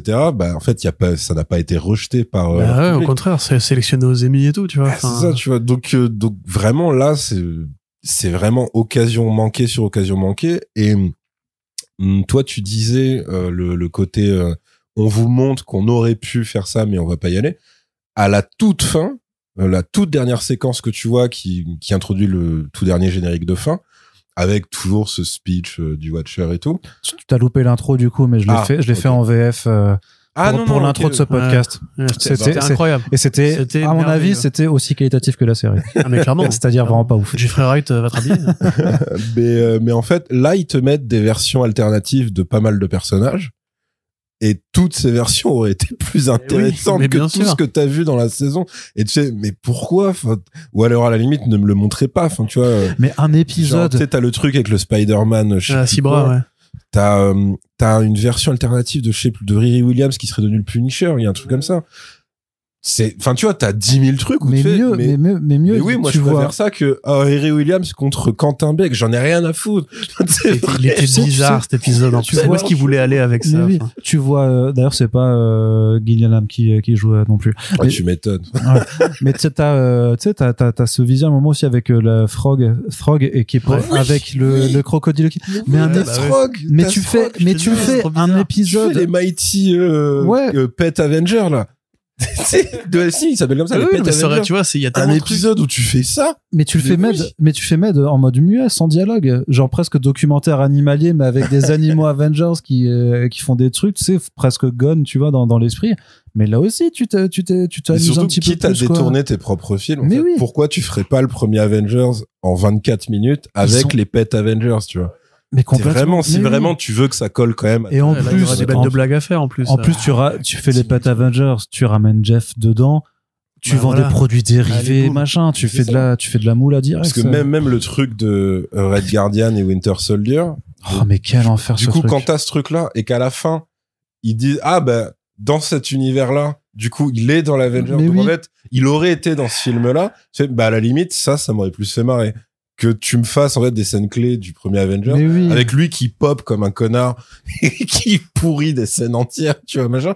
Ça me fait déjà plus rigoler que, le buddy movie, il marche pas. Enfin, la dynamique des deux, elle marche pas. Non, mais il est horrible, cet épisode. Et je pense que quand t'es pas inspiré pour Red Guardian, lui faire littéralement citer des extraits du manifeste du Parti communiste, ça donne un perso qui est peut-être en écriture le plus anti-communiste qu'Hollywood a produit depuis le McCarthyisme, quoi. C'est vraiment des trucs où tu dis, ah ouais, en fait, il est débile. Il est plus débile que dans son film, quoi. C'est ça qui est ouf. En plus, je veux dire, si tu regardes un petit peu le film dont ils servent comme référence, qui est du coup Civil War, où on t'explique donc que Bucky c'était quand même le bras armé de l'Union soviétique et tout. Enfin, on te montre quand même les Russes comme c'est l'URSS, tu vois, ça rigole pas, c'est Staline, c'est Khrouchtchev et tout. Là, tu dis Red Guardian, ça a été le Capitaine Amérique de cette période. Donc en fait, moi, je le voyais plus comme un assassin en fait qui allait massacrer les opposants politiques et tout. En fait, non, c'est un guignol. C'est Homer Simpson ou Randy Marsh, mais version communiste, quoi. Horrible. Horrible. En plus, même dans l'intro de Black Widow, on l'avait dit d'ailleurs à l'époque, le personnage était sérieux. Oui. L'intro de Black Widow, c'est quand ils savent qu'ils ont été repérés. Et t'as la scène façon The Americans où ils quittent les États-Unis. Et où quand il arrive, en fait, il te dit, capitaine, je sais pas comment ça se dit en russe. Moi, j'aimerais bien aller faire des vraies missions. J'en ai marre de faire l'espion et tout. Et après, on le retrouve 30 ans plus tard. Il est devenu alcoolo avec du bide. Et il est en tôle, surtout. Enfin, t'as quand même un petit truc qui explique sa triste évolution. Voilà, c'est un pauvre gars en tôle. En fait, tu dis, c'est devenu le vieux daron désespéré et tout. Mais en fait, non, au départ, c'était un personnage relativement sérieux, quoi. Enfin, je déteste qu'ils en font vraiment. En plus, David Harbour, le pauvre qui est condamné à jouer cette merde. Donc, à côté, la créature Commandos, où il est hilarant. Frankenstein, tu vois. Enfin, et glaçant aussi. Il est hilarant et glaçant. Parce qu'en fait, c'est ça le truc, c'est que, là, leur rapport à la mort dans What If, je sais pas, ça dépend des épisodes, parce qu'après tout, c'est vrai que ils ont été capables, ça remonte à la première maintenant, mais ils ont été capables de faire un Marvel Zombie, très gentil, mais un truc où on te dit clairement, il y a des gens, tout le monde est mort, et puis c'est comme ça et tout. Ils sont capables de dire, il y a quand même plein d'univers parallèles où, donc le Infinity Ultron a gagné, et du coup, il a tué tout le monde, c'est tellement un truc de con quand ils disent non, mais en fait, il a entendu le Watcher une seule fois, mais dans tous les autres univers, en fait, il détruit toute vie existante et ensuite juste il reste là immobile et tu fais c'est nul, c'est tellement nul, c'est tellement mauvais. C'est-à-dire qu'effectivement quand ils vont le chercher, il fait rien tout seul sur l'astéroïde prostré comme ça. Et puis il dit, mais du coup j'ai compris que c'était pas bien. Ouais, genre des milliers d'années à s'emmerder tout ça. Mais en fait, c'était mieux quand il y avait du monde. Je me faisais un peu moins chier. Dans ça, franchement, ça pour moi, c'était du niveau. Oui, tu sais, la réflexion, genre, il n'y a pas de paix sans conflit et il n'y a pas de vie sans conflit. Donc, en fait, fallait pas que l'équation qui était la plus simplement, le mec, ça lui met des milliers d'années pour qu'il comprenne. Et ça, pour le coup, c'était vachement mieux écrit. Il y a, plus de 20 ans, voire 25 ans, dans, le dessin animé Justice League, quand t'as, en fait, Brainiac qui devient surpuissant, et Luthor, il lui fait, mais en fait, une fois que t'auras, acquis toute la connaissance et asservi tout le monde, genre, c'est que tu fais quoi après? Et Brainiac, n'ayant pas de réponse, il fusionne avec Luthor, qui lui a un désir de puissance et tout, qui a un but, du coup. Et donc, mais effectivement, t'avais ce truc un peu un peu bébête où tu sais, tu pousses une IA juste à la limite de sa programmation, tu vois, machin. Mais sauf que là, c'est Wargame. C'est complètement ça, tu vois. Et mais sauf que voilà, c'était un dialogue entre deux méchants dans Justice League à l'ancienne, qui était en plus, bon après série pour enfants, ça veut tout rien dire, mais qui n'était pas vendu comme What If t'es vendu aujourd'hui. Et là, quand t'as ça dans What If, tu fais, bah, c'est quand même sacrément stupide, hein, votre truc, les gars. C'est pas pareil, hein, comment dire, l'astuce qu'utilise Uatu à un moment, tu fais ouais, en fait le truc c'est que j'ai déjà vu ça dans Shazam à la fin, c'était déjà pas ouf.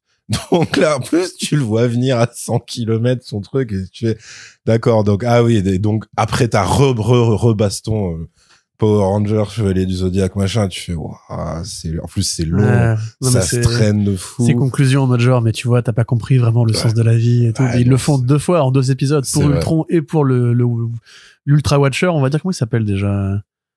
Il a pas de L'Éminence. Ah oui, c'est l'Éminence. The Eminence. Je sais pas d'où ça sort d'ailleurs, ce truc-là, mais L'Éminence, il lui dit, mais en fait, t'as pas compris depuis le début, il faut pas que observer aussi, il faut participer. Non.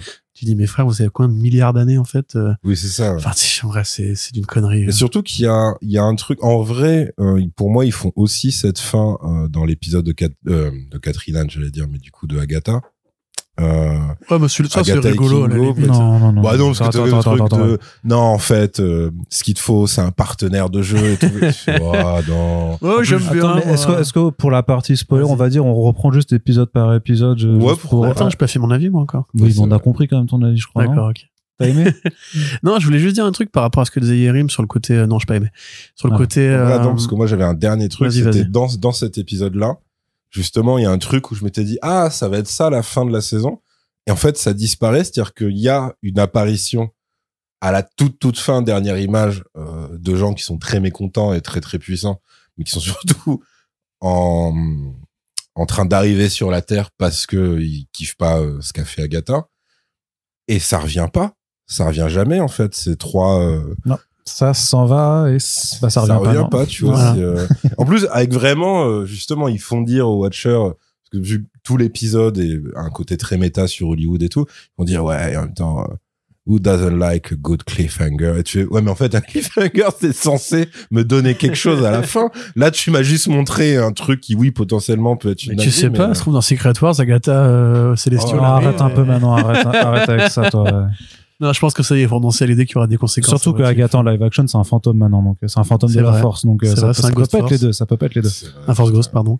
Mais du coup, ouais. Qu'est-ce que tu veux dire, toi? Bah, en fait, tout à l'heure, Yerim disait, ça aurait été l'occasion, effectivement, d'avoir des trucs plus noirs. Est-ce que probablement que le public aurait été réceptif? Fait du Damso. Ou plus, je pense que plus fou, hein, même sans rentrer forcément dans du. Mais je pense que c'était, à mon avis, la consigne qu'eux, ils s'étaient mis sur la saison 1, parce que t'avais quand même une présence de la mort qui était écrite. T'avais Hank Pym qui bute les personnages, t'avais l'épisode Marvel et Zombies, t'avais Killmonger qui tue Iron Man, Doctor Strange, c'était très sombre au final. Voilà, t'avais quand même, je pense qu'ils s'étaient mis cette consigne là au départ, et en fait, probablement que les scénaristes se sont plus amusés à écrire des conneries, et qu'après ça a pris le pas.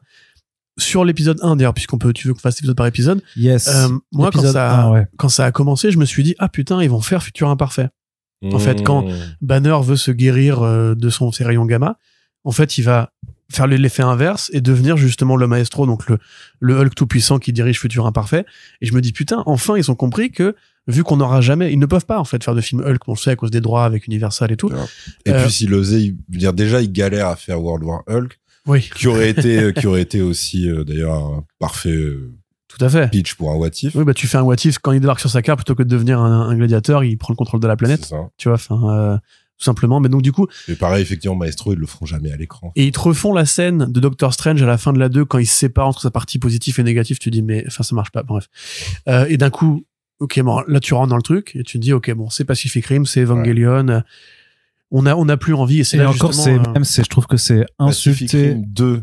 Ouais, voilà, c'est plus Pacific Rim 2 mais c'est même insulter les œuvres que tu cites de les rapprocher de ça, quoi. Bah c'est le modèle après. Ouais, mais c'est dur, pas réussi, mais et Godzilla pour le coup, mais vraiment ce moment où ça se transforme vraiment où il sort de l'eau et tu fais non, il a des plaques dorsales. Tu sais, d'abord tu vois. Non. Parce que tout à l'heure tu disais l'enfer, elles peuvent être bonnes intentions. Ouais. Et l'intention ce serait de décliner le concept des what if sur et si ça avait été d'autres films. C'est ça, ouais, Ça c'est pas une bonne intention. Ça c'est juste de la flemme en fait. Tu n'as pas d'idée donc tu vas copier ce qui se fait ailleurs. C'est pas une bonne intention de se dire justement plutôt que d'aller chercher les BD ou de trouver vraiment des trucs à raconter sur les fictions qu'on a déjà produites. Je veux dire, on a parlé. Oui, mais tu pourras dire que les films s'inspirent aussi de BD Non, mais pour attends, beaucoup. il y avait 1000 choses. Il y avait 1000 choses à faire avec ce concept des what if. Là, il y a Daredevil qui revient. On peut faire 1000 choses. Non, mais il y a Daredevil qui revient l'année prochaine. On voit une Punisher, comme tu dis, dans un générique. Ouais. D'ailleurs, en fait, je suis un ouf. On voit le Maestro. Hein. Ils l'ont dessiné, ils l'ont pas animé, mais on le voit, tu sais, dans le truc où t'as Throg, où t'as machin. Ok. Il me semble Ça, je t'as veux le pas, Maestro. Ah, c'est possible, ouais, faut que je regarde. Mais tu vois, par exemple, ça, c'est des trucs où tu te dis, mais justement, au moins, dans ce cas-là, servez-vous-en pour amorcer les trucs qui pourraient finir par arriver, comme les comics What If eux-mêmes, qui avaient prévu un peu le futur à l'époque. Faites-moi, dans ce cas-là, un épisode. Et si, mais ça existe en comics, hein. Et si Daredevil avait tué le Kingpin? Tu peux t'autoriser à faire ça. Avec l'échange de corps entre Tony Stark et Doom. Enfin, en fait, t'as 10 000 trucs même, que tu peux même prévoir justement le Doom Stark à cet endroit-là. Copier des films qui ont déjà été faits parce que t'as envie de te faire ce petit caprice de te dire comment ça marcherait dans l'univers Marvel s'il y avait les kaiju, etc. Mais c'est d'une faiblesse. Le côté Hulk qui engendre des espèces de doubles, enfin, qui ont des designs. Qui ressemblent même pas à l'Abomination, ils sont juste moches. Mais non, mais ils sont laids, c'est d'une laideur. Et à la fin, pour le coup, ils sont abominables, donc. Alors, oh là là. Oh là là là là. Faut savoir que quand Arnaud a vu l'épisode, il m'a dit filme-toi quand tu le découvres. Parce que je veux voir ta gueule à ce moment-là. Je l'ai vu parce que moi je l'avais vu le jour même, on avait commencé à le regarder. En le jour même et on a vu le truc, tu vois. Après j'ai écrit à Corentin, bon Corentin vraiment par contre le premier épisode déjà faut que tu le mates et s'il te plaît filme-toi parce que je veux voir ta tête. Et alors quand il commence en fait, je me suis dit Arnaud un peu exagéré, c'est juste Pacific Rim, on s'en fout, tu vois, voilà, c'est encore une fois le manque d'idées, manque de prise de risque, manque d'intelligence. Et effectivement, t'as la fin où il lâche la bombe avec les rayons gamma et où et c'est vraiment filmé pour que je pense qu'ils se sont dit comme t'es au cinéma où ils laissent le temps pour que les gens applaudissent, là vraiment l'enchaînement de plans où tu comprends très bien que c'est Godzilla, calqué Godzilla, avec la queue, avec les plaques dorsales, la posture, le regard et tout, tu sens qu'ils ont fait le montage en mode genre vous avez vu, c'est Godzilla. Et moi à ce moment-là je me suis tenu le visage, en mode genre non, mais laissez le pauvre Godzilla tranquille, il vous a rien demandé. Et à la fin, voilà, pareil, résolution ultra constructive. En fait, depuis le début, ils étaient amis avec le faucon. Et il repart dans la mer, comme à la fin de chaque film Godzilla. Et là, tu te dis, mais vous avez pas le droit, en fait. Déjà, vous crachez sur vos films à vous. C'est votre droit, tu vois. Vous emmerdez les comics. C'est votre matière à vous, mais n'allez pas en plus faire chier Guillermo del Toro, la Toho. En plus, quand Godzilla sort d'une Minus One, juste là, relativement récemment, qui a mis tout le monde d'accord, ça fait mal. Je pense que le ref, c'est Kong versus Godzilla. Hein, ah oui, c'est clair.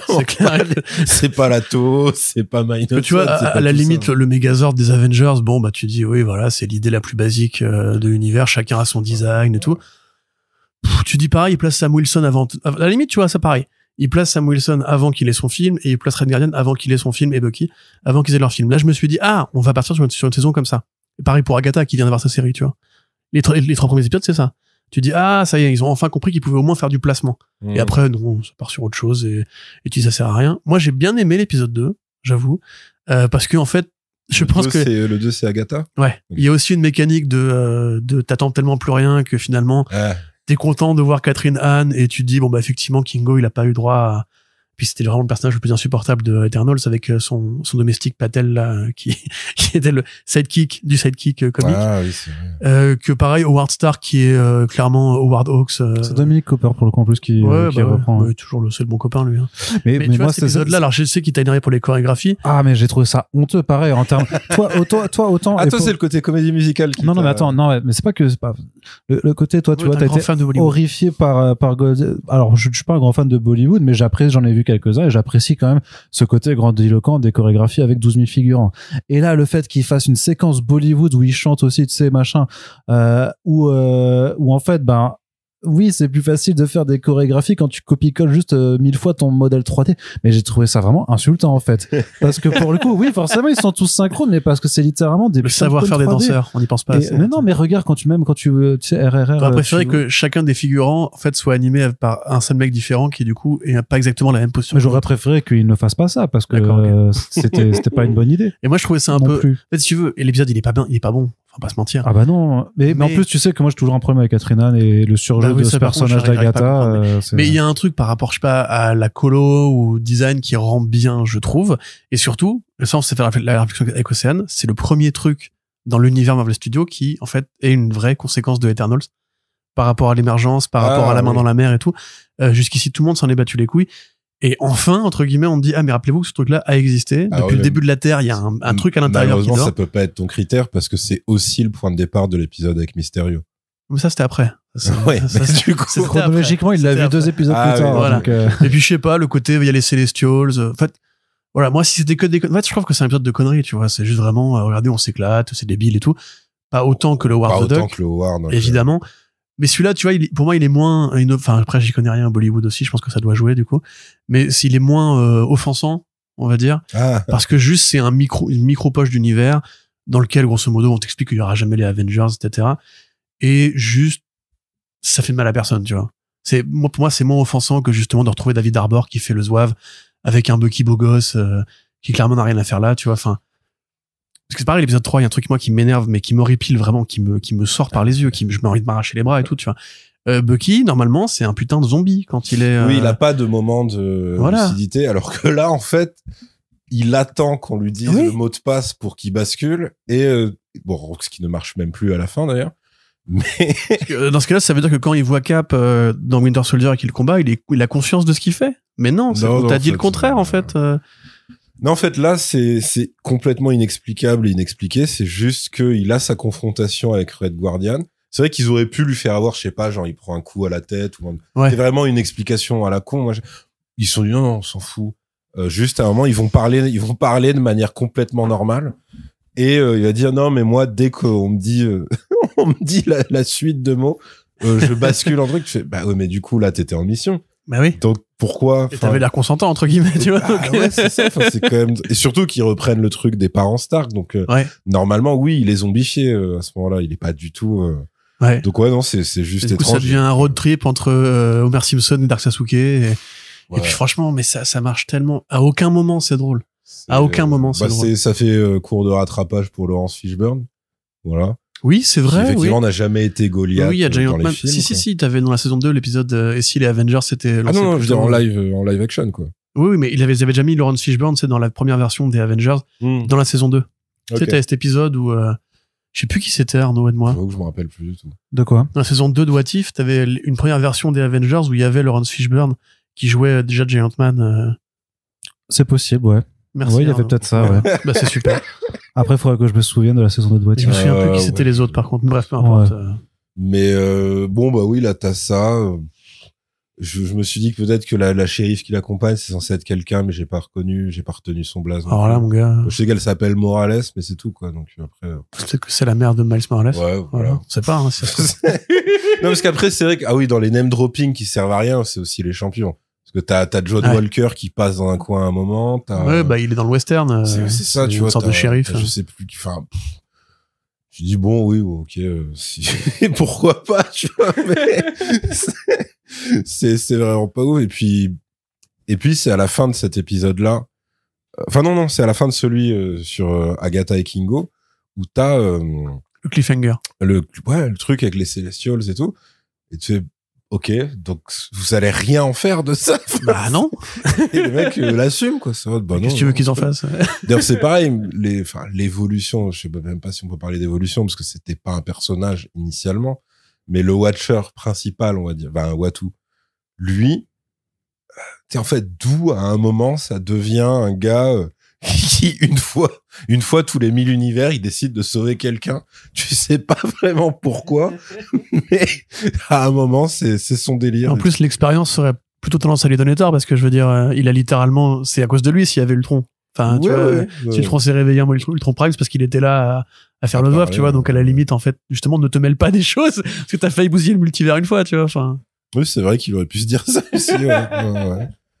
Même le Strange, qui pareil, justement, est le vilain de la saison 2. Oui, c'est parce que lui. C'est lui, tu vois. Et d'ailleurs, c'est rigolo, pareil, l'éminence qui dit, bon, normalement, on n'intervient pas, mais une fois, 2 fois, 3 fois, et c'est au bout de 3e fois que le mec se dit, non, Riri Williams, par contre, c'est la goutte de trop. Alors que juste, il a sauvé le Docteur Strange qui a failli bousiller le multivers. Enfin. Non, c'est... mais du coup, si on était sur quoi sur le 3. Donc, maintenant, le 3, ouais. Après, si en plus, t'as pas d'antagoniste, hein, concrètement, dans cet épisode. Tu pourrais dire Dreykov, mais la police américaine. Ouais. C'est pas mal, ça, déjà. Ouais, c'est vrai. Mais il est vraiment, je trouve qu'il est insupportable parce que ça ne prend jamais vraiment et t'arrives même pas, non seulement tu t'intéresses pas à cette dynamique de personnage, mais en plus, même l'histoire, elle te dit, mais, enfin, moi, ça m'a fait un PTSD de Hellboy de Neil Marshall ou David Harbour, tu sais, il mangeait sa pizza sur son canapé, là. Et non, mais franchement, moi, je trouve que c'est un très bon acteur, ce mec. J'arrive pas à comprendre pourquoi il prend des rôles de merde comme ça. Parce que il a un loyer à payer aussi. Non, attends, il est bien payé quand même. Il a fait beaucoup de franchises. Non, mais tu sais que tout est relatif parce que c'est juste que son loyer n'est pas le même que le tien. tu vois ce que je veux dire? Oui, c'est sûr. Mais en plus, il avait fait une dépression à une époque. Il avait dit, je vais arrêter un peu les franchises et tout. Que dalle, en fait. Et le mec, il est plus dans les franchises que jamais, quoi.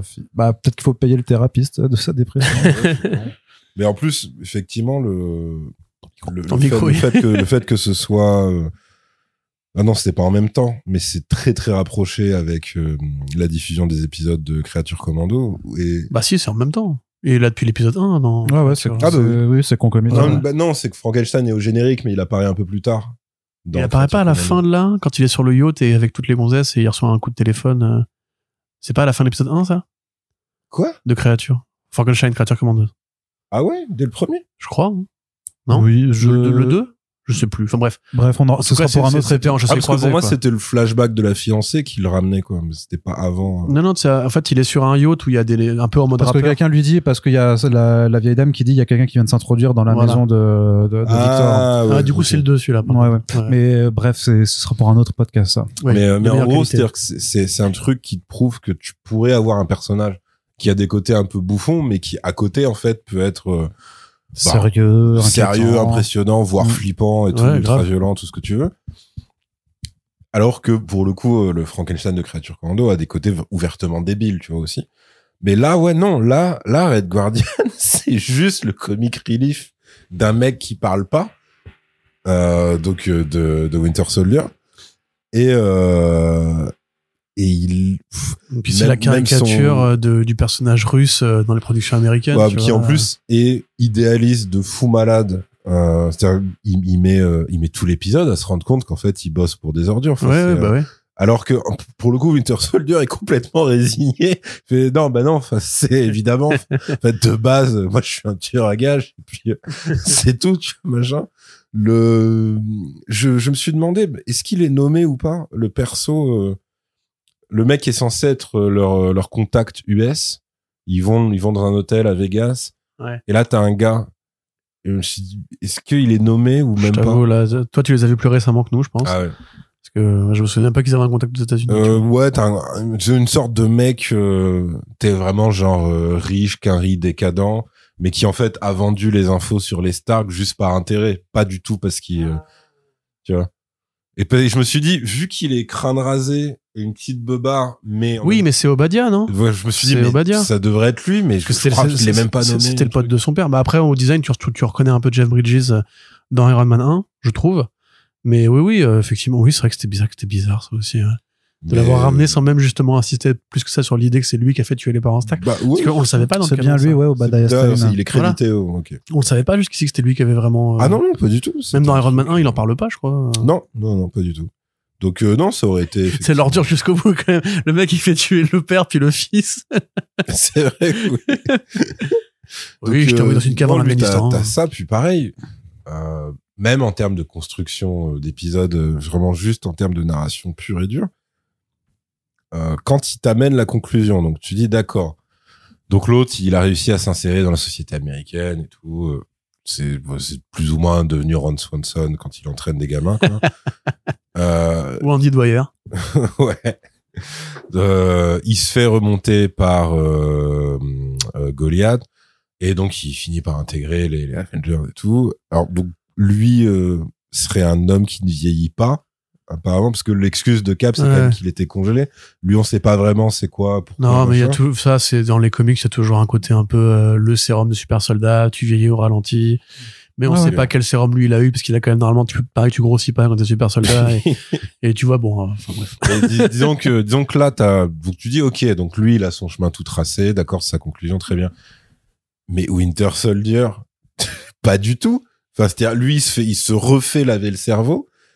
Et ça s'arrête là. Et genre, en fait, ça veut dire que, donc, dans cette super amitié et tout, Red Guardian, il s'en est battu les couilles de son super nouveau meilleur pote. Et puis, il dit pas à Cap que son pote est encore en vie non plus. Il y a pas un monde parallèle où les deux vont le sauver ou quoi, tu vois. Ah non, c'est vraiment, bah, écoutez, non, l'autre retourne, en fait, dans sa continuité de base. C'est-à-dire qu'effectivement, ça devient une machine à tuer. Ça redevient une machine à tuer, aux ordres de l'URSS, et puis basta, quoi. En plus, il y avait un truc, je crois, dans le film Black Widow, où quand il est en tôle, il dit que le Red Guardian a affronté Captain America.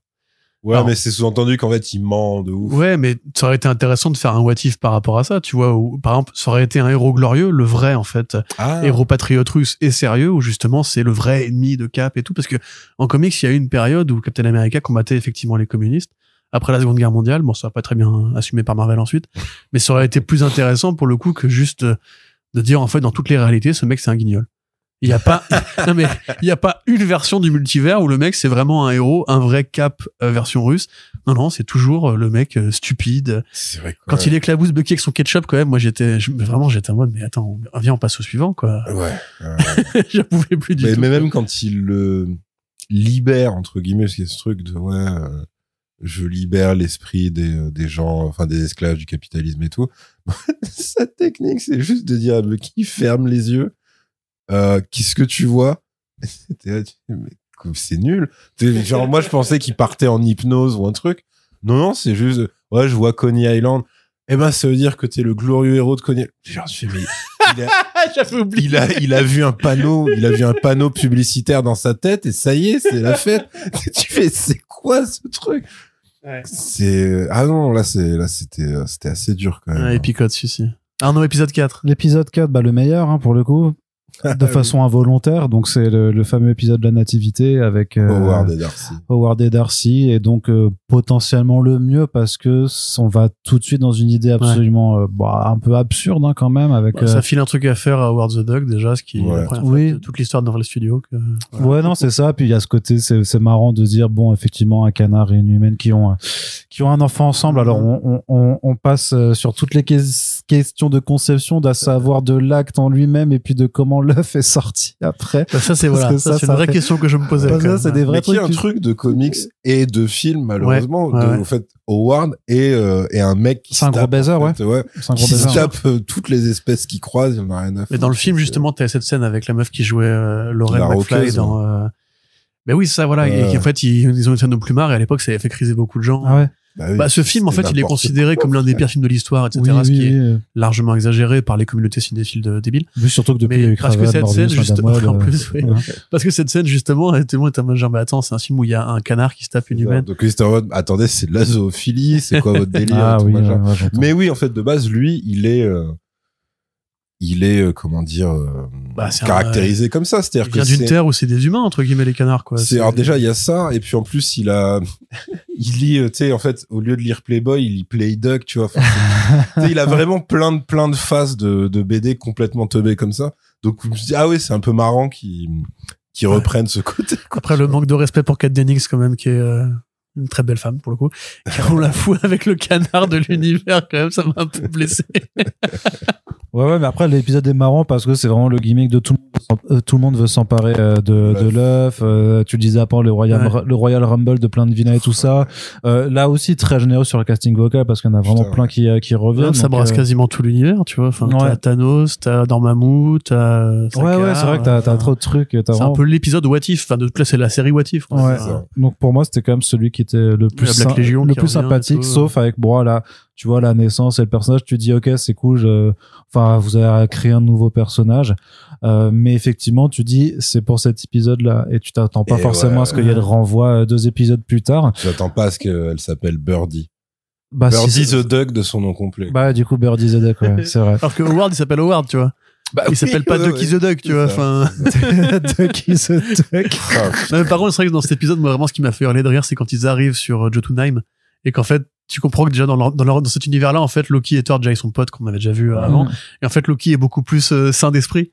Et c'est juste, en fait, c'est juste le fils à papa et tout. Et quand il découvre qu'il a hébergé l'œuf et qu'après la station explose, t'as le père, donc le roi de Jotunheim, Loki, qui lui dit tu viens de perdre ton prêt, fonds d'investissement. Ton fonds d'investissement. Il vient de te passer sous le nez. Avec Loki qui fait all of it. Ouais, c'est ça, ouais. Non, c'est vrai que là en fait dans une série, enfin en tout cas dans une saison normale, ça aurait été genre l'épisode récré et ça aurait été peut-être le pire de tous, mais dans le sens où c'est juste un truc où tu rigoles. Ouais. Et en fait là, par défaut, ça devient l'un des meilleurs, si ce n'est le meilleur épisode.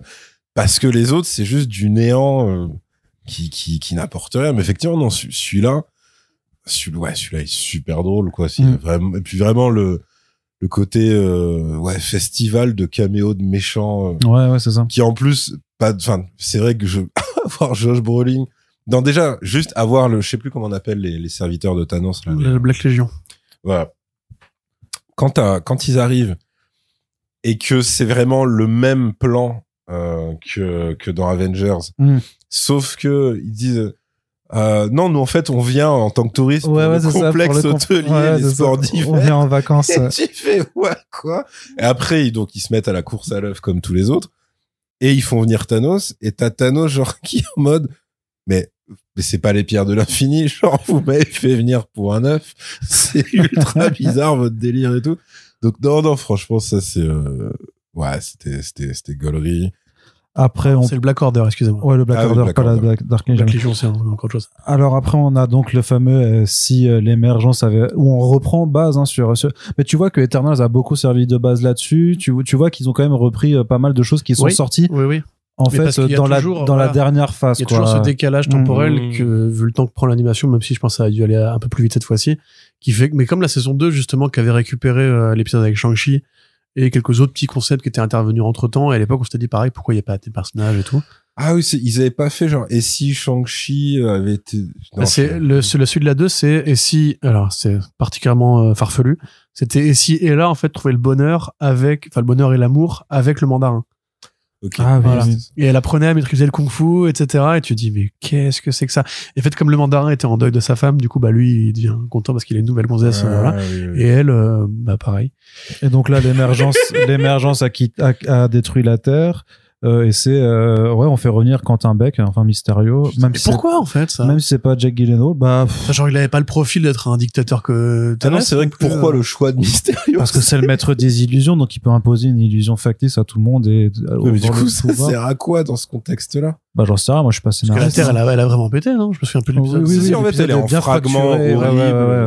Mais pourtant la vie est quand même encore possible malgré tout. Mais tant que t'es à la bonne distance du soleil. Mais là, c'était l'épisode aussi pour mettre un peu effectivement Riri Williams en avant, à la fois pour rappeler qu'elle a existé dans Black Panther Wakanda Forever et aussi pour rappeler qu'elle aura quand même sa prochaine série Ironheart. Sa série a été repoussée, c'est ça? Bah elle sort en 2025 pour le coup. Mais elle était censée être plus tôt ou pas du tout? Bah comme tous ces projets-là, ils auraient dû être diffusés plus tôt. Oui.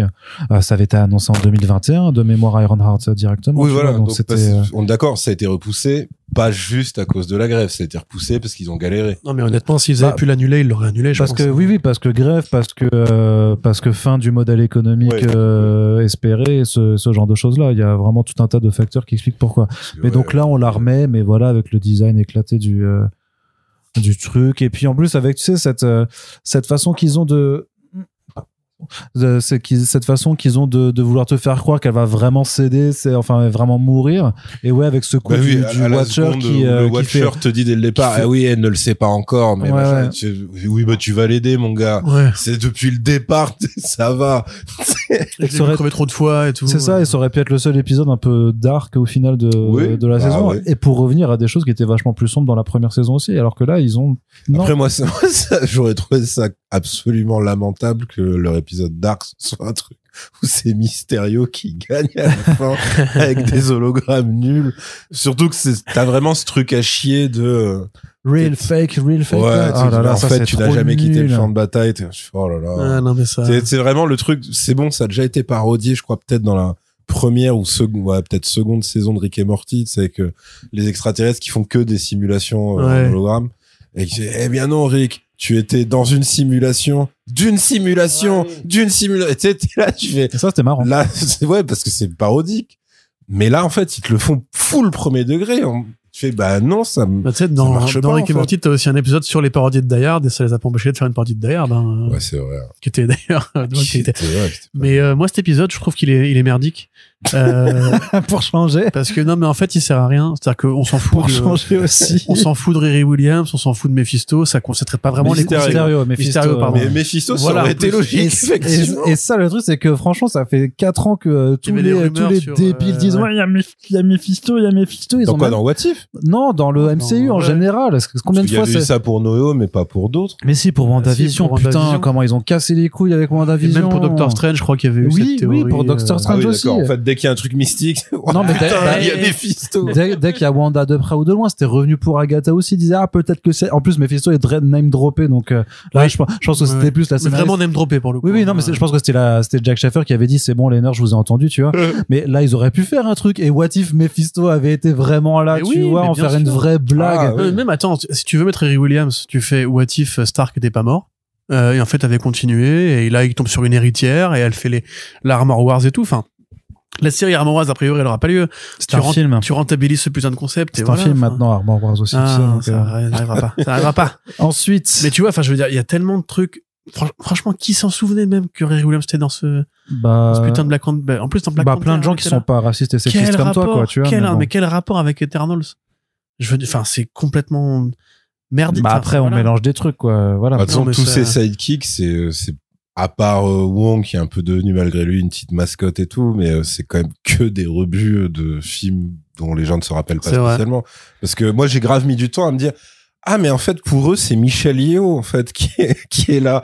Je me suis basé là parce qu'évidemment, apparemment, ils ont pas le droit de faire des rides aux personnages. C'est vraiment un truc qui est proscrit. Non, parce que ça prend du budget sur Bah l'animation, ouais, on va c'est pas faire ça. Mais tu te dis, ah oui, d'accord, donc ils ont Wong, elle, Okoye, et est-ce qu'ils en ont une quatrième? C'est vrai que c'est l'armée des sidekicks quand même. C'est pas Okoye, hein. C'est pas Okoye? Je crois pas qu'elle ait ce nom, faut que je vérifie, mais continue. Après, on s'en fout. Oui, c'est Mais vrai. en oui, gros, oui, donc c'est une Dora Milaje qui a... Ouais, c'est Voilà. Mais, C'était bien. Pareil, mais même Black Panther, tu fais. Enfin, alors, je sais que c'est pas très respectueux ou quoi, mais Ah si, pardon, c'est Okoye, mais c'est pas Dana Gurira, du coup. tu donc, fais un univers où Killmonger est devenu le Black Panther et a dirigé le monde comme il voulait. Il attaque les États-Unis, il bute Trump. Tu vois, enfin, il y a des trucs à faire qui seraient rigolos. Franchement, cet épisode-là, moi, je me suis dit, mais pourquoi je m'acharne à regarder ça, en fait? pour faire un podcast. Mais non, mais après. j'aurais pu te laisser avec Irim. C'est vrai. Mais à la base, je fais ça, moi. à la base, d'ailleurs, je pensais que ce serait ça, mais c'est toi qui m'as dit non, j'ai des choses à dire. Non, j'ai Donc pas tu dit es. ça. Si, alors si. En plus, c'est enregistré, c'était Ah dans ouais un podcast, ouais. Ok. Où je t'ai dit, je pense que celui-là, tu viendras pas, et t'as fait si, j'ai des choses à dire. Mais je crois Donc, que c'était parce que j'avais vu. Mais attends, mais je crois que j'en étais à ce moment-là. Bref, c'est pas grave. Peu importe. C'est pas grave. Allez, donc, on termine. Donc, bon, l'épisode western. Bon, ça, c'est Balle perdue. T'as mais balle étrangement, perdue, t'as vraiment étrangement perdue. l'introduction Très bon film, agréable. t'as étrangement l'introduction de The Hood, mais qui n'est pas The Et Hood. ça, c'est pareil. Mais ça, c'est Enfin, pareil. il l'appelle The Hood. The Hood, c'est un personnage dans l'univers Marvel. Enfin, pourquoi est-ce que. Non, là, c'est une cape avec une capuche. Mais c'est ridicule. Enfin, Ça, c'est pareil c'est que j'avais pris le choix un peu. Ah, The Hood, mais qu'est-ce qu'il vient à faire au Far West? Bon, c'est pas grave. En plus, Enfin, un nouveau perso créé dans cette série de Ça merde. se trouve, c'est pour ça que c'est au Far West, c'est que si ça avait été en période contemporaine, genre, ça aurait juste été un sweat à capuche. Un truc nul. Et tu sais, genre, le truc s'enlève, et là, oh putain, ma sœur, et tout. Et tu fais, mais du coup, The Hood, machin. Ah oui, d'accord, c'est juste ça. C'est ça, c'était le Woody, quoi, C'est- vraiment. wow. Je pense que c'est la seule suite qu'on aura de Shang-Chi où il y a ce conflit. Non, frère-sœur. Shang-Chi 2, il est en développement toujours. Oui. Oh. Oui, oui. T'y crois pas? Oh, Bof. c'est la crise en ce moment, hein. C'est vrai, c'est vrai. Faut économiser un peu. Ensuite, avant-dernier épisode, donc c'est si le Watcher disparaissait, ce qui rend enfin conséquence de ses actes avec Oh. l'éminence. Et c'est l'occasion d'avoir les nouvelles Avengers du multiverse, mais donc La A-Team. la A-Team complètement féminine. Et c'est là aussi pour les bandeurs de X-Men. On ramène Storm. Ouais. Ça, Avec- pur fan Avec service. le marteau de Thor. avec le marteau Ouais, de Thor, puis bien un ça, entendu. costume vaguement asgardien aussi. Mais ça, Mais c'est donc, pareil. la pure Pourquoi fanservice, tu fais pas son épisode à elle, dans ce cas-là? Pourquoi tu fais pas son putain d'épisode pour expliquer comment est-ce qu'elle a ce putain de marteau, que sont les X-Men dans cet univers-là, par Parce qu'il n'y a exemple? pas le time, frérot. Mais il y a largement le time. Mais Bah tu vires le western à la con, là, Bah et tu oui. vires Dominic Thorne qui poutre Jake Gyllenhaal, enfin son clone, là. Enfin, franchement, on s'en battait les couilles de cet épisode-là. Il y a même pas, ils ont fait un épisode sur Birdie the Duck. Mais Faites-en un sur Storm. Storm, vous savez qui c'est, Storm? Enfin, je veux dire, c'est pas un petit personnage.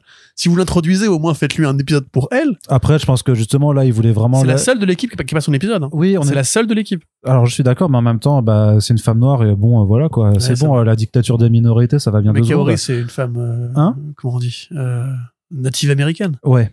Tu vois. Bah oui, bah c'est moins. C'était bien son épisode d'ailleurs. C'est moins dictature des minorités. Avec les gros bisons et écoute. tout, franchement, j'avais kiffé. Hein. Non, mais ce que je veux dire, L'épisode non, de non. Kaori Dans la 2. Oui, mais il était ironique. Il était Ah oui, ironique, d'accord. il était ironique. Captain Carter, c'est dans la 1 qu'elle a son épisode. Ouais. C'est Hydra Stomper et tout, Ouais, qui était ouais. très bien d'ailleurs. Kaori, c'est dans la 2. Et Birdie the Duck, c'est dans la 3. Mais Storm, qui est c'est Ouais, le personnage ouais, y a pourtant, rien. c'est un personnage qui est plus connu et plus important que les autres. Bah, non, mais c'est surtout, de Pas toute façon, y plus a que pas Birdie ou Kaori quand même. hein, T'as je pense, raison, hein. hein, pardon. Je Quand même. me corrige. On se rappelle quand même de la série solo de 76 de sur Kaori.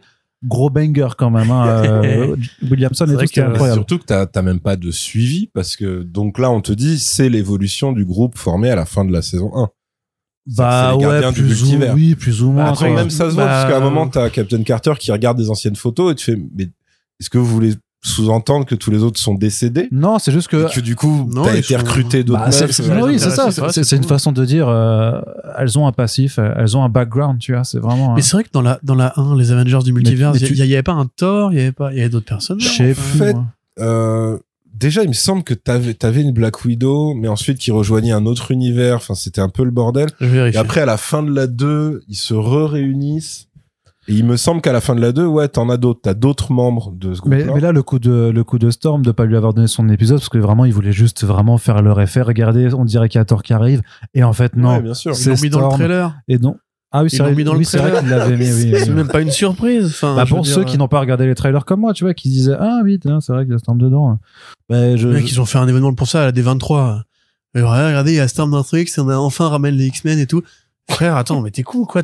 On a déjà vu le fauve à la fin de The Marvels. Oui, C'était mais déjà- là, à l'époque, c'était oui, un mais là, moment très émouvant. oui, mais sauf que là, c'est du vrai. Là, c'est vraiment Ensuite, le même de Homelander. On sort de Wolverine, on est de poulet Wolverine. Enfin, les gars, c'est comme Kingpin et Daredevil. Vous les avez remis 3 fois déjà. Enfin, on veut juste maintenant le truc qui va avec. Hein. oui, mais c'est Storm, donc il voulait un peu faire dessus. Mais en gros, c'est de toute façon, l'épisode est indissociable. Voilà, donc je sais maintenant. Oui. Dans les premiers Avengers du multivers, tu avais un Thor, a priori le Thor bourré de Thor bourré, ouais. voilà. Tu avais le Star-Lord T'Challa. Tu Ah, avais effectivement la Black Widow dont tu parlais. Tu avais le Killmonger Iron Man qui est sympa. Tu avais le Evil Strange qui du coup après du Ouais. coup voilà mécaniquement. Et tu avais une Gamora qui probablement venait des épisodes. Ah oui, de mais la on s'en saison fiche 1. du coup de tout ouais, ça. donc ont en fait, tous non, disparu. t'as pas de suivi, c'est juste il y en a qui ont dégagé et qui ont été remplacés. Oui, parce qu'on s'en fiche un peu au final, quoi. Et il y avait un Spidey aussi apparemment, mais en tout cas dans les concept art. Mais donc, Je m'en souviens pas, j'avoue. voilà, et double épisode, au final, double épisode avec le 8e où on a aussi bah, ce fameux combat des chevaliers du Zodiac à la fin où pour délivrer le Watcher, il faut aller se taper contre l'éminence et ses acolytes, et où ça part en combat de Watchers en armure dorée, alors que tu les vois pas du tout. Enfin, je trouve en plus, tu sais, avec leurs grosses têtes et les corps, Ah oui. enfin, ça le fait pas. Ah non, il y a- c'est vraiment c'est l'instant de cringe, transformation. tu ouais. fais, waouh, C'est qui- super qui- bizarre. Bah, de Qui a base, validé ouais. même le design quand tu le Ouais, c'est dessines ça, au ouais, crayon, c'est tu trop vois, bizarre. maintenant, quoi. C'est De vraiment. base, le Watcher, il a pas un design très heureux, on va dire, mais c'est censé faire un peu divin, alien. Oui, et enfin, puis en d'accord, général, oui, tu sais, tu le vois en géant dans le ciel, en fait. C'est ça ouais. qui est vraiment C'est vrai que là, impressionnant. ils sont de taille normale en plus. Ouais, très c'est bizarre. des petits bonhommes, quoi. Normalement, C'est ils des- sont grands. Enfin, c'est le principe. Le premier Watcher, il a la taille de Galactus à l'époque où il faisait un building. Tu Ouais, vois, ouais. là, c'est genre, c'est des petits chauves, quoi. T'as Eric Ciotti 3 fois en costume doré. Et en plus, enfin, je sais pas, même l'espèce de truc qu'ils font leur technique. Ça, j'ai éclaté de rire pour le coup.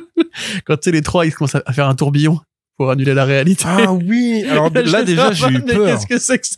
Alors moi j'ai surtout eu peur parce que je me dis est-ce qu'ils vont les faire fusionner genre tu sais parce qu'en plus avant on te dit ouais je ne t'ai pas tout enseigné machin ils montent à 3 et tu sais attends est-ce que genre ils vont fusionner ils vont dire je suis le Ultra Watcher ou je sais pas Je quoi suis ni Son Goku ni Vegeta. et non en fait ouais c'est juste un tourbillon où t'as 3 paires d'yeux en fait c'est c'est ça qui est censé te faire penser que c'est l'union des trois en termes de force. Et pareil, là, t'as le moment un peu caméo gratos où en fait ça annule toutes les versions d'elle pour le multivers. Il faut faire pause pour voir quel design auquel t'as pas eu droit. J'ai pas eu la force de faire ça. Bah, il y avait des designs sympas pour quelques-unes d'entre elles, mais du coup tu te dis ah mon dieu, mais ça veut dire qu'ils vont effacer la réalité et toutes les réalités, et du coup on n'aura plus jamais Peggy Carter ou Storm d'ailleurs. Et après tu te dis bah non, en fait c'est complètement con. Il suffit qu'on leur fonce dessus. C'est littéralement ça. Hein. Elle leur fonce dessus. Voilà, terminé. C'est vrai que ça fait très merci la science des Watchers. Truc Star Wars mais raté quoi. Parce que le moment où même Uatu est en train de se dire bah c'est perdu quoi machin, on n'est pas assez puissant machin. C'est juste qu'en fait parce qu'à un moment t'as Peggy Carter qui dit bah non. Ouais. oui. Mais c'est pareil que le truc avec Riri 2 épisodes avant quoi, c'est vraiment te dire non en fait si en fait on va gagner quand même parce que le scénario l'a dit. Bon voilà.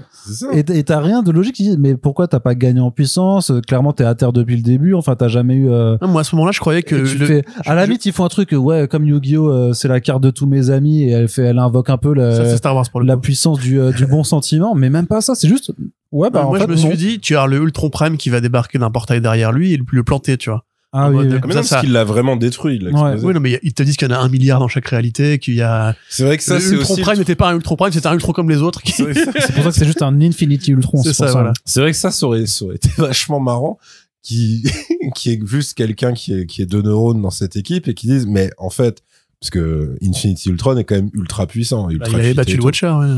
Et alors, effectivement, il peut pas se les faire, 3 et tout. Mais Ultra.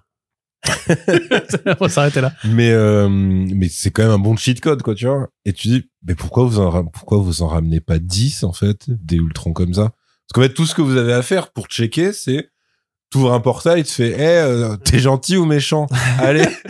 Est-ce que tu te fais chier depuis des milliers d'années? C'est ça, tu vois. Est-ce qu'il peut y avoir du conflit dans la vie? C'est quand même... Le mec répond oui, non. C'est ça, tu fais allez, c'est bon. Tu lèves une armée d'Ultron et en fait, tu te rends compte que les Watchers, même à 3, même dans leur tourbillon à la con, bah non, ça marche plus parce que, en plus, c'est pareil, tu vois, c'est pas des...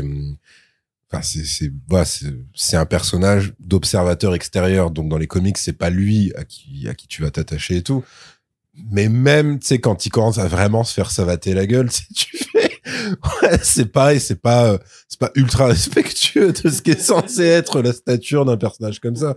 Déjà moi à la fin de la 1 quand lui-même se mettait à voir sa putain d'armure et à se péta contre Ultron, je me faisais ouais c'est un peu cheapos quand même pour un Watcher de faire ça.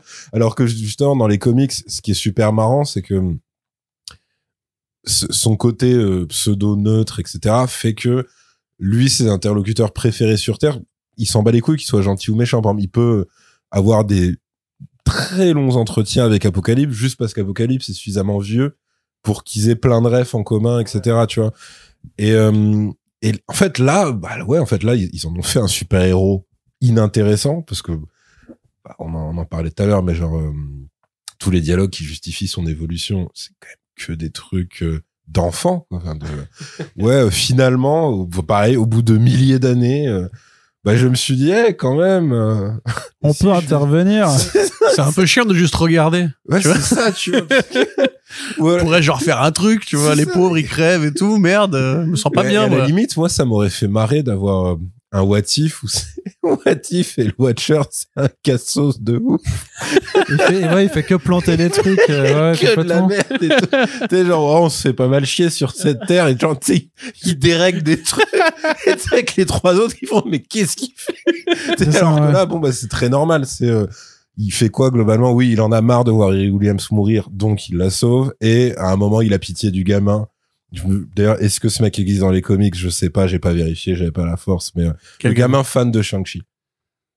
Voilà, mais ils font, c'est pas un Danny Rand Jr. parce qu'ils disent à la fin il a quite the Iron Fist, donc c'est pas un gamin. Iron Fist. Ça doit être un Danny Rand gamin, je pense. Mais du coup, il s'appelle pas Danny Rand, mais il s'appelle Jun-san ou un truc comme ça. Je sais plus. Ouais, mais voilà, ça va être un. Mais effectivement, ils font la ref Iron Fist après. Donc après, il y a plein de micro-rêves comme ça. Hein, oui, Kwai Jung-fan, il s'appelle, ouais. Dans l'épisode avec Howard the Duck, où Darcy a un suite avec marqué Quack. Alors, je pensais pas à ça, mais t'as un moment donné où il parle avec Cassilius, c'est le nom du personnage joué par Mads Mikkelsen. Ok. Et il dit, non, allez, on va récupérer notre œuf. Et l'autre, il répond, non, Dormammu n'est pas venu pour bargain. Oui. J'ai fait, ok, d'accord, les gars, on a compris. Vous avez vu les films, vous aussi, vous avez envie de faire ce petit kiff. Après, franchement, Iron Fist ou pas Iron Fist, s'en fout. on s'en bat les couilles, tu vois. C'est ça. T'as, Non, et puis, pareil, et puis est-ce que c'est Peggy ou est-ce que c'est une autre? Je sais plus, c'est peut-être une autre. Mais une de la nouvelle team des Gardiens du Multivers, elle se met à exploser un des 3 Watchers et elle, en fait, elle refait ce que Hulk a fait à Loki et tu fais putain, vous branlez quand même sur des rêves qui ont plus de 15 ans et qui était juste une scène rigolote, en fait, qui n'appelle pas à être surréférencée à ce point. C'est-à-dire, vous l'avez déjà fait dans Thor 3 et en fait, ça va, tu vois, on a compris. Mais c'est très Marvel Studios, ça, dans l'idée, justement, ils ont toujours eu ce côté ultra référentiel et quand tu vois justement Avengers Endgame, c'était un peu ça aussi, tu vois. C'était plein de petites micro-références. C'est pareil, le On Your Left, ils le refont avec... mais c'est bon, avec, là. Putain, merde. Avec Sam Wilson qui double quand Ruffalo essaie de courir péniblement, tu vois. Et dans, du coup, avec Banner, quoi. Dans Endgame, t'avais aussi justement le truc de... pas Endgame, Infinity War, Endgame, je sais plus. Bon, là, t'avais déjà le On Your Left quand il arrivait.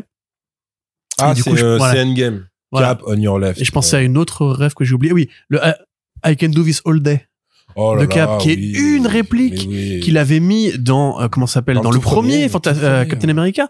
Et genre tu dis mais arrêtez de vous croyez que les gens ils ont retenu ces machins-là, mais vous vous prenez pour pour de la merde les gars. C'est ça, quoi. C'est déjà, et en plus je pense que c'est un truc dont le public a quand même un petit peu marre. Non, c'était juste pour non, vas-y, continue, finis. C'est tu vois, même un univers comme Star Wars qui fait ça, tu comprends, c'est-à-dire tu dis ok, c'est tellement haut dans la pop culture qu'en fait tout le monde connaît, même par défaut t'es obligé de connaître, quoi. Mais j'ai l'impression que même ça, enfin le public est en mode oui, enfin ne faites pas que du recyclage non mais encore le film Solo avec toutes les micro-refs. Oui, voilà, par exemple, c'est même ça marche Solo, pas, quoi, les gens ils trouvent ça dégueulasse, tu vois. Mais genre question en 15 parsec, mais qu'est-ce qu'on s'en bat les couilles, frère. Qu'est-ce qu'on s'en bat les couilles, en fait. Tu commences à faire ça avec le MCU, y compris très tardif, avec des rêves qui font pas rêver les gens en réalité. Bah ouais, c'est pas très intéressant parce que oui, j'ai pas tout retenu, mais oui, en termes de répliques, de certains plans et tout, oui, tu te tapes des trucs et tu fais. Enfin, c'est pas obligé d'être surréférencé et auto-centré à ce point-là aussi. Mais surtout quand t'es sur un truc où t'as littéralement carte blanche pour faire ce que tu veux. Ouais, c'est clair. C'est What If, c'est justement le principe même de Thomas à l'époque, c'était enfin, on peut justement s'amuser à quitter un peu la rigidité de 616 pour faire ce qu'on veut. Si on veut aller vers la mort, on va vers la mort. Si on veut faire un truc vraiment débile, on peut aller vers un truc vraiment débile.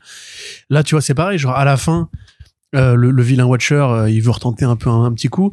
Et là, il te dit non, en fait, t'es dans l'univers que Doctor Strange, il a créé à la fin de la 2. Et du coup, t'as plus tes pouvoirs. Mais vous êtes dans cet univers-là depuis le début de la bagarre. Non, en fait, non, ils se trompent. Ils se sont sur le truc. Mais genre, c'est quoi cette espèce de... C'est Captain Carter qui arrive en se sacrifiant. Mais c'est un peu ridicule. Enfin, genre... c'est attendu. Tout à l'heure, Yerim, il l'a dit. Genre, la conclusion en termes de logique du truc, c'est en fait, Peggy Carter, elle fait non. Et tu dis, mais ça marche pas comme, enfin bref. Il y a vraiment une telle facilité qui est... Oui, et puis la facilité ultime de la vraie conclusion qui est juste de dire, en fait, on va continuer de poser la question parce que, effectivement, on arrête la série, mais en fait, on dit, parfois, la meilleure réponse est une autre question. Et donc, on arrive avec les autres designs de personnages. Donc, c'est pas un Maestro, c'est un Doctor Strange Hulk qui montre. C'est pour ça qu'il a le book de Doctor Strange. Et voilà, t'as d'autres trucs comme ça. Et après, c'est normal. Oui, c'est sûr. Ils se disent qu'ils vont faire après les spin-offs, éventuellement, si... Mais il y en aura pas, quoi. Mais il y a Marvel Zombie. Il y aura c'est tout. Et probablement qu'ils pourront vendre peut-être en intro du Spider-Man Friendly Neighborhood. Et si c'était pas Stark qui était venu le chercher, mais Norman Osborn. Je pense pas parce que je pense que ça tournait à vide un peu et qu'ils s'en sont aussi rendus compte. Et c'est pour ça qu'ils ont dit on va arrêter de prolonger parce que clairement il y avait pas d'engouement non plus plus que ça, tu vois. Et après, je sais pas si c'est de l'excès de prudence ou de parano de leur part, mais tu sens aussi qu'ils sont pas non plus ultra chauds pour ultra chaud, il a dit. Pardon. Pour tordre. Pour tordre. C'est un mélange de Thor et de Docteur. Mais regardez ce que la série fait au cerveau des gens, quand même. Ça faut vite qu'on rentre dans tu sens qu'ils ont quand même cette crainte de trop abîmer des personnages que eux considèrent réussis à l'écran. Et du coup, ils ont quand même tendance vachement à prendre les seconds couteaux. Bah, plus pour cette saison que pour les premières, où là, il y avait quand même du Est-ce que Cap, c'est pas du parce qu'il Iron coûte un Man peu et tout moins ça. cher aussi? Ah, non, parce que quand t'as des franchement, gros le noms casting, qui t'as veulent pas raison. venir, Ouais, ouais. ils prennent Non, t'as raison. Match Voice, voilà. Ouais. Donc, en fait, je crois pas que ce soit ça leur problème, mais parce qu'ils font ça, justement, quand ils s'accordent à le faire, c'est plus pour des méchants. Mais je trouve que ça fonctionne, d'où le truc, ils sont, je sais pas, ils ont 5-6 grands super méchants à la fin de l'épisode d'Howard et Darcy. Et tu dis, bah oui, mais en fait, c'est drôle de faire ça. Enfin, personne ressort de ça en se disant, vous m'avez niqué l'image de Thanos. Ouais. Du coup, maintenant, Infinity War et Endgame, pour moi, c'est devenu des films de merde. Enfin, en fait, aucun spectateur ne fonctionne comme ça, quoi, tu vois. Et eux, tu te dis, bah ouais, tu sens quand même un petit peu ça parce que typiquement, tu pourrais faire des versions un peu cabossées, un peu plus sales, un peu plus ou un peu plus tragiques aussi, machin. Et ils ont abandonné peu à peu ce truc-là parce que t'aurais pu faire, c'était ça. T'aurais pu faire un what if et si Thanos était vraiment amoureux de la mort, par exemple, vu qu'on l'aura jamais faire en live le action, personnage tu de vois. la mort. Déjà. Voilà. Donc non. Ou alors, et si Thanos avait gagné, point. Et t'imagines vraiment qu'il a vraiment créé une utopie et tout. Ou juste que c'est 20 minutes de jardinage en solitaire. En tout cas, ce que je cherche, je trouve ça quand même assez rigolo. Ils capitalisent très peu sur Infinity War et Endgame, au final. Au final, ouais. C'est vrai. Alors que c'est quand même leur putain de firmament. Bah ouais, mais même Spider-Man. Faut pas y toucher. Ouais, je veux dire, Spider-Man, ils ont fait leur film multivers avec No Way Home. On ne le voit pas, alors que c'est justement, il y a eu Spider-Verse et tout. Ils pourraient se dire. dans le Marvel Zombies Spider-Man. C'est vrai, mais entre guillemets, il n'y a pas eu d'épisode centrique sur lui, tu vois. Bien sûr. Mais ça, c'est ce côté trop précautionneux, je pense, avec ce qu'ils considèrent comme leurs grosses valeurs sûres, qui sont effectivement Spidey et Infinity War Endgame. Et ils sont en mode, du coup, faut pas trop y toucher.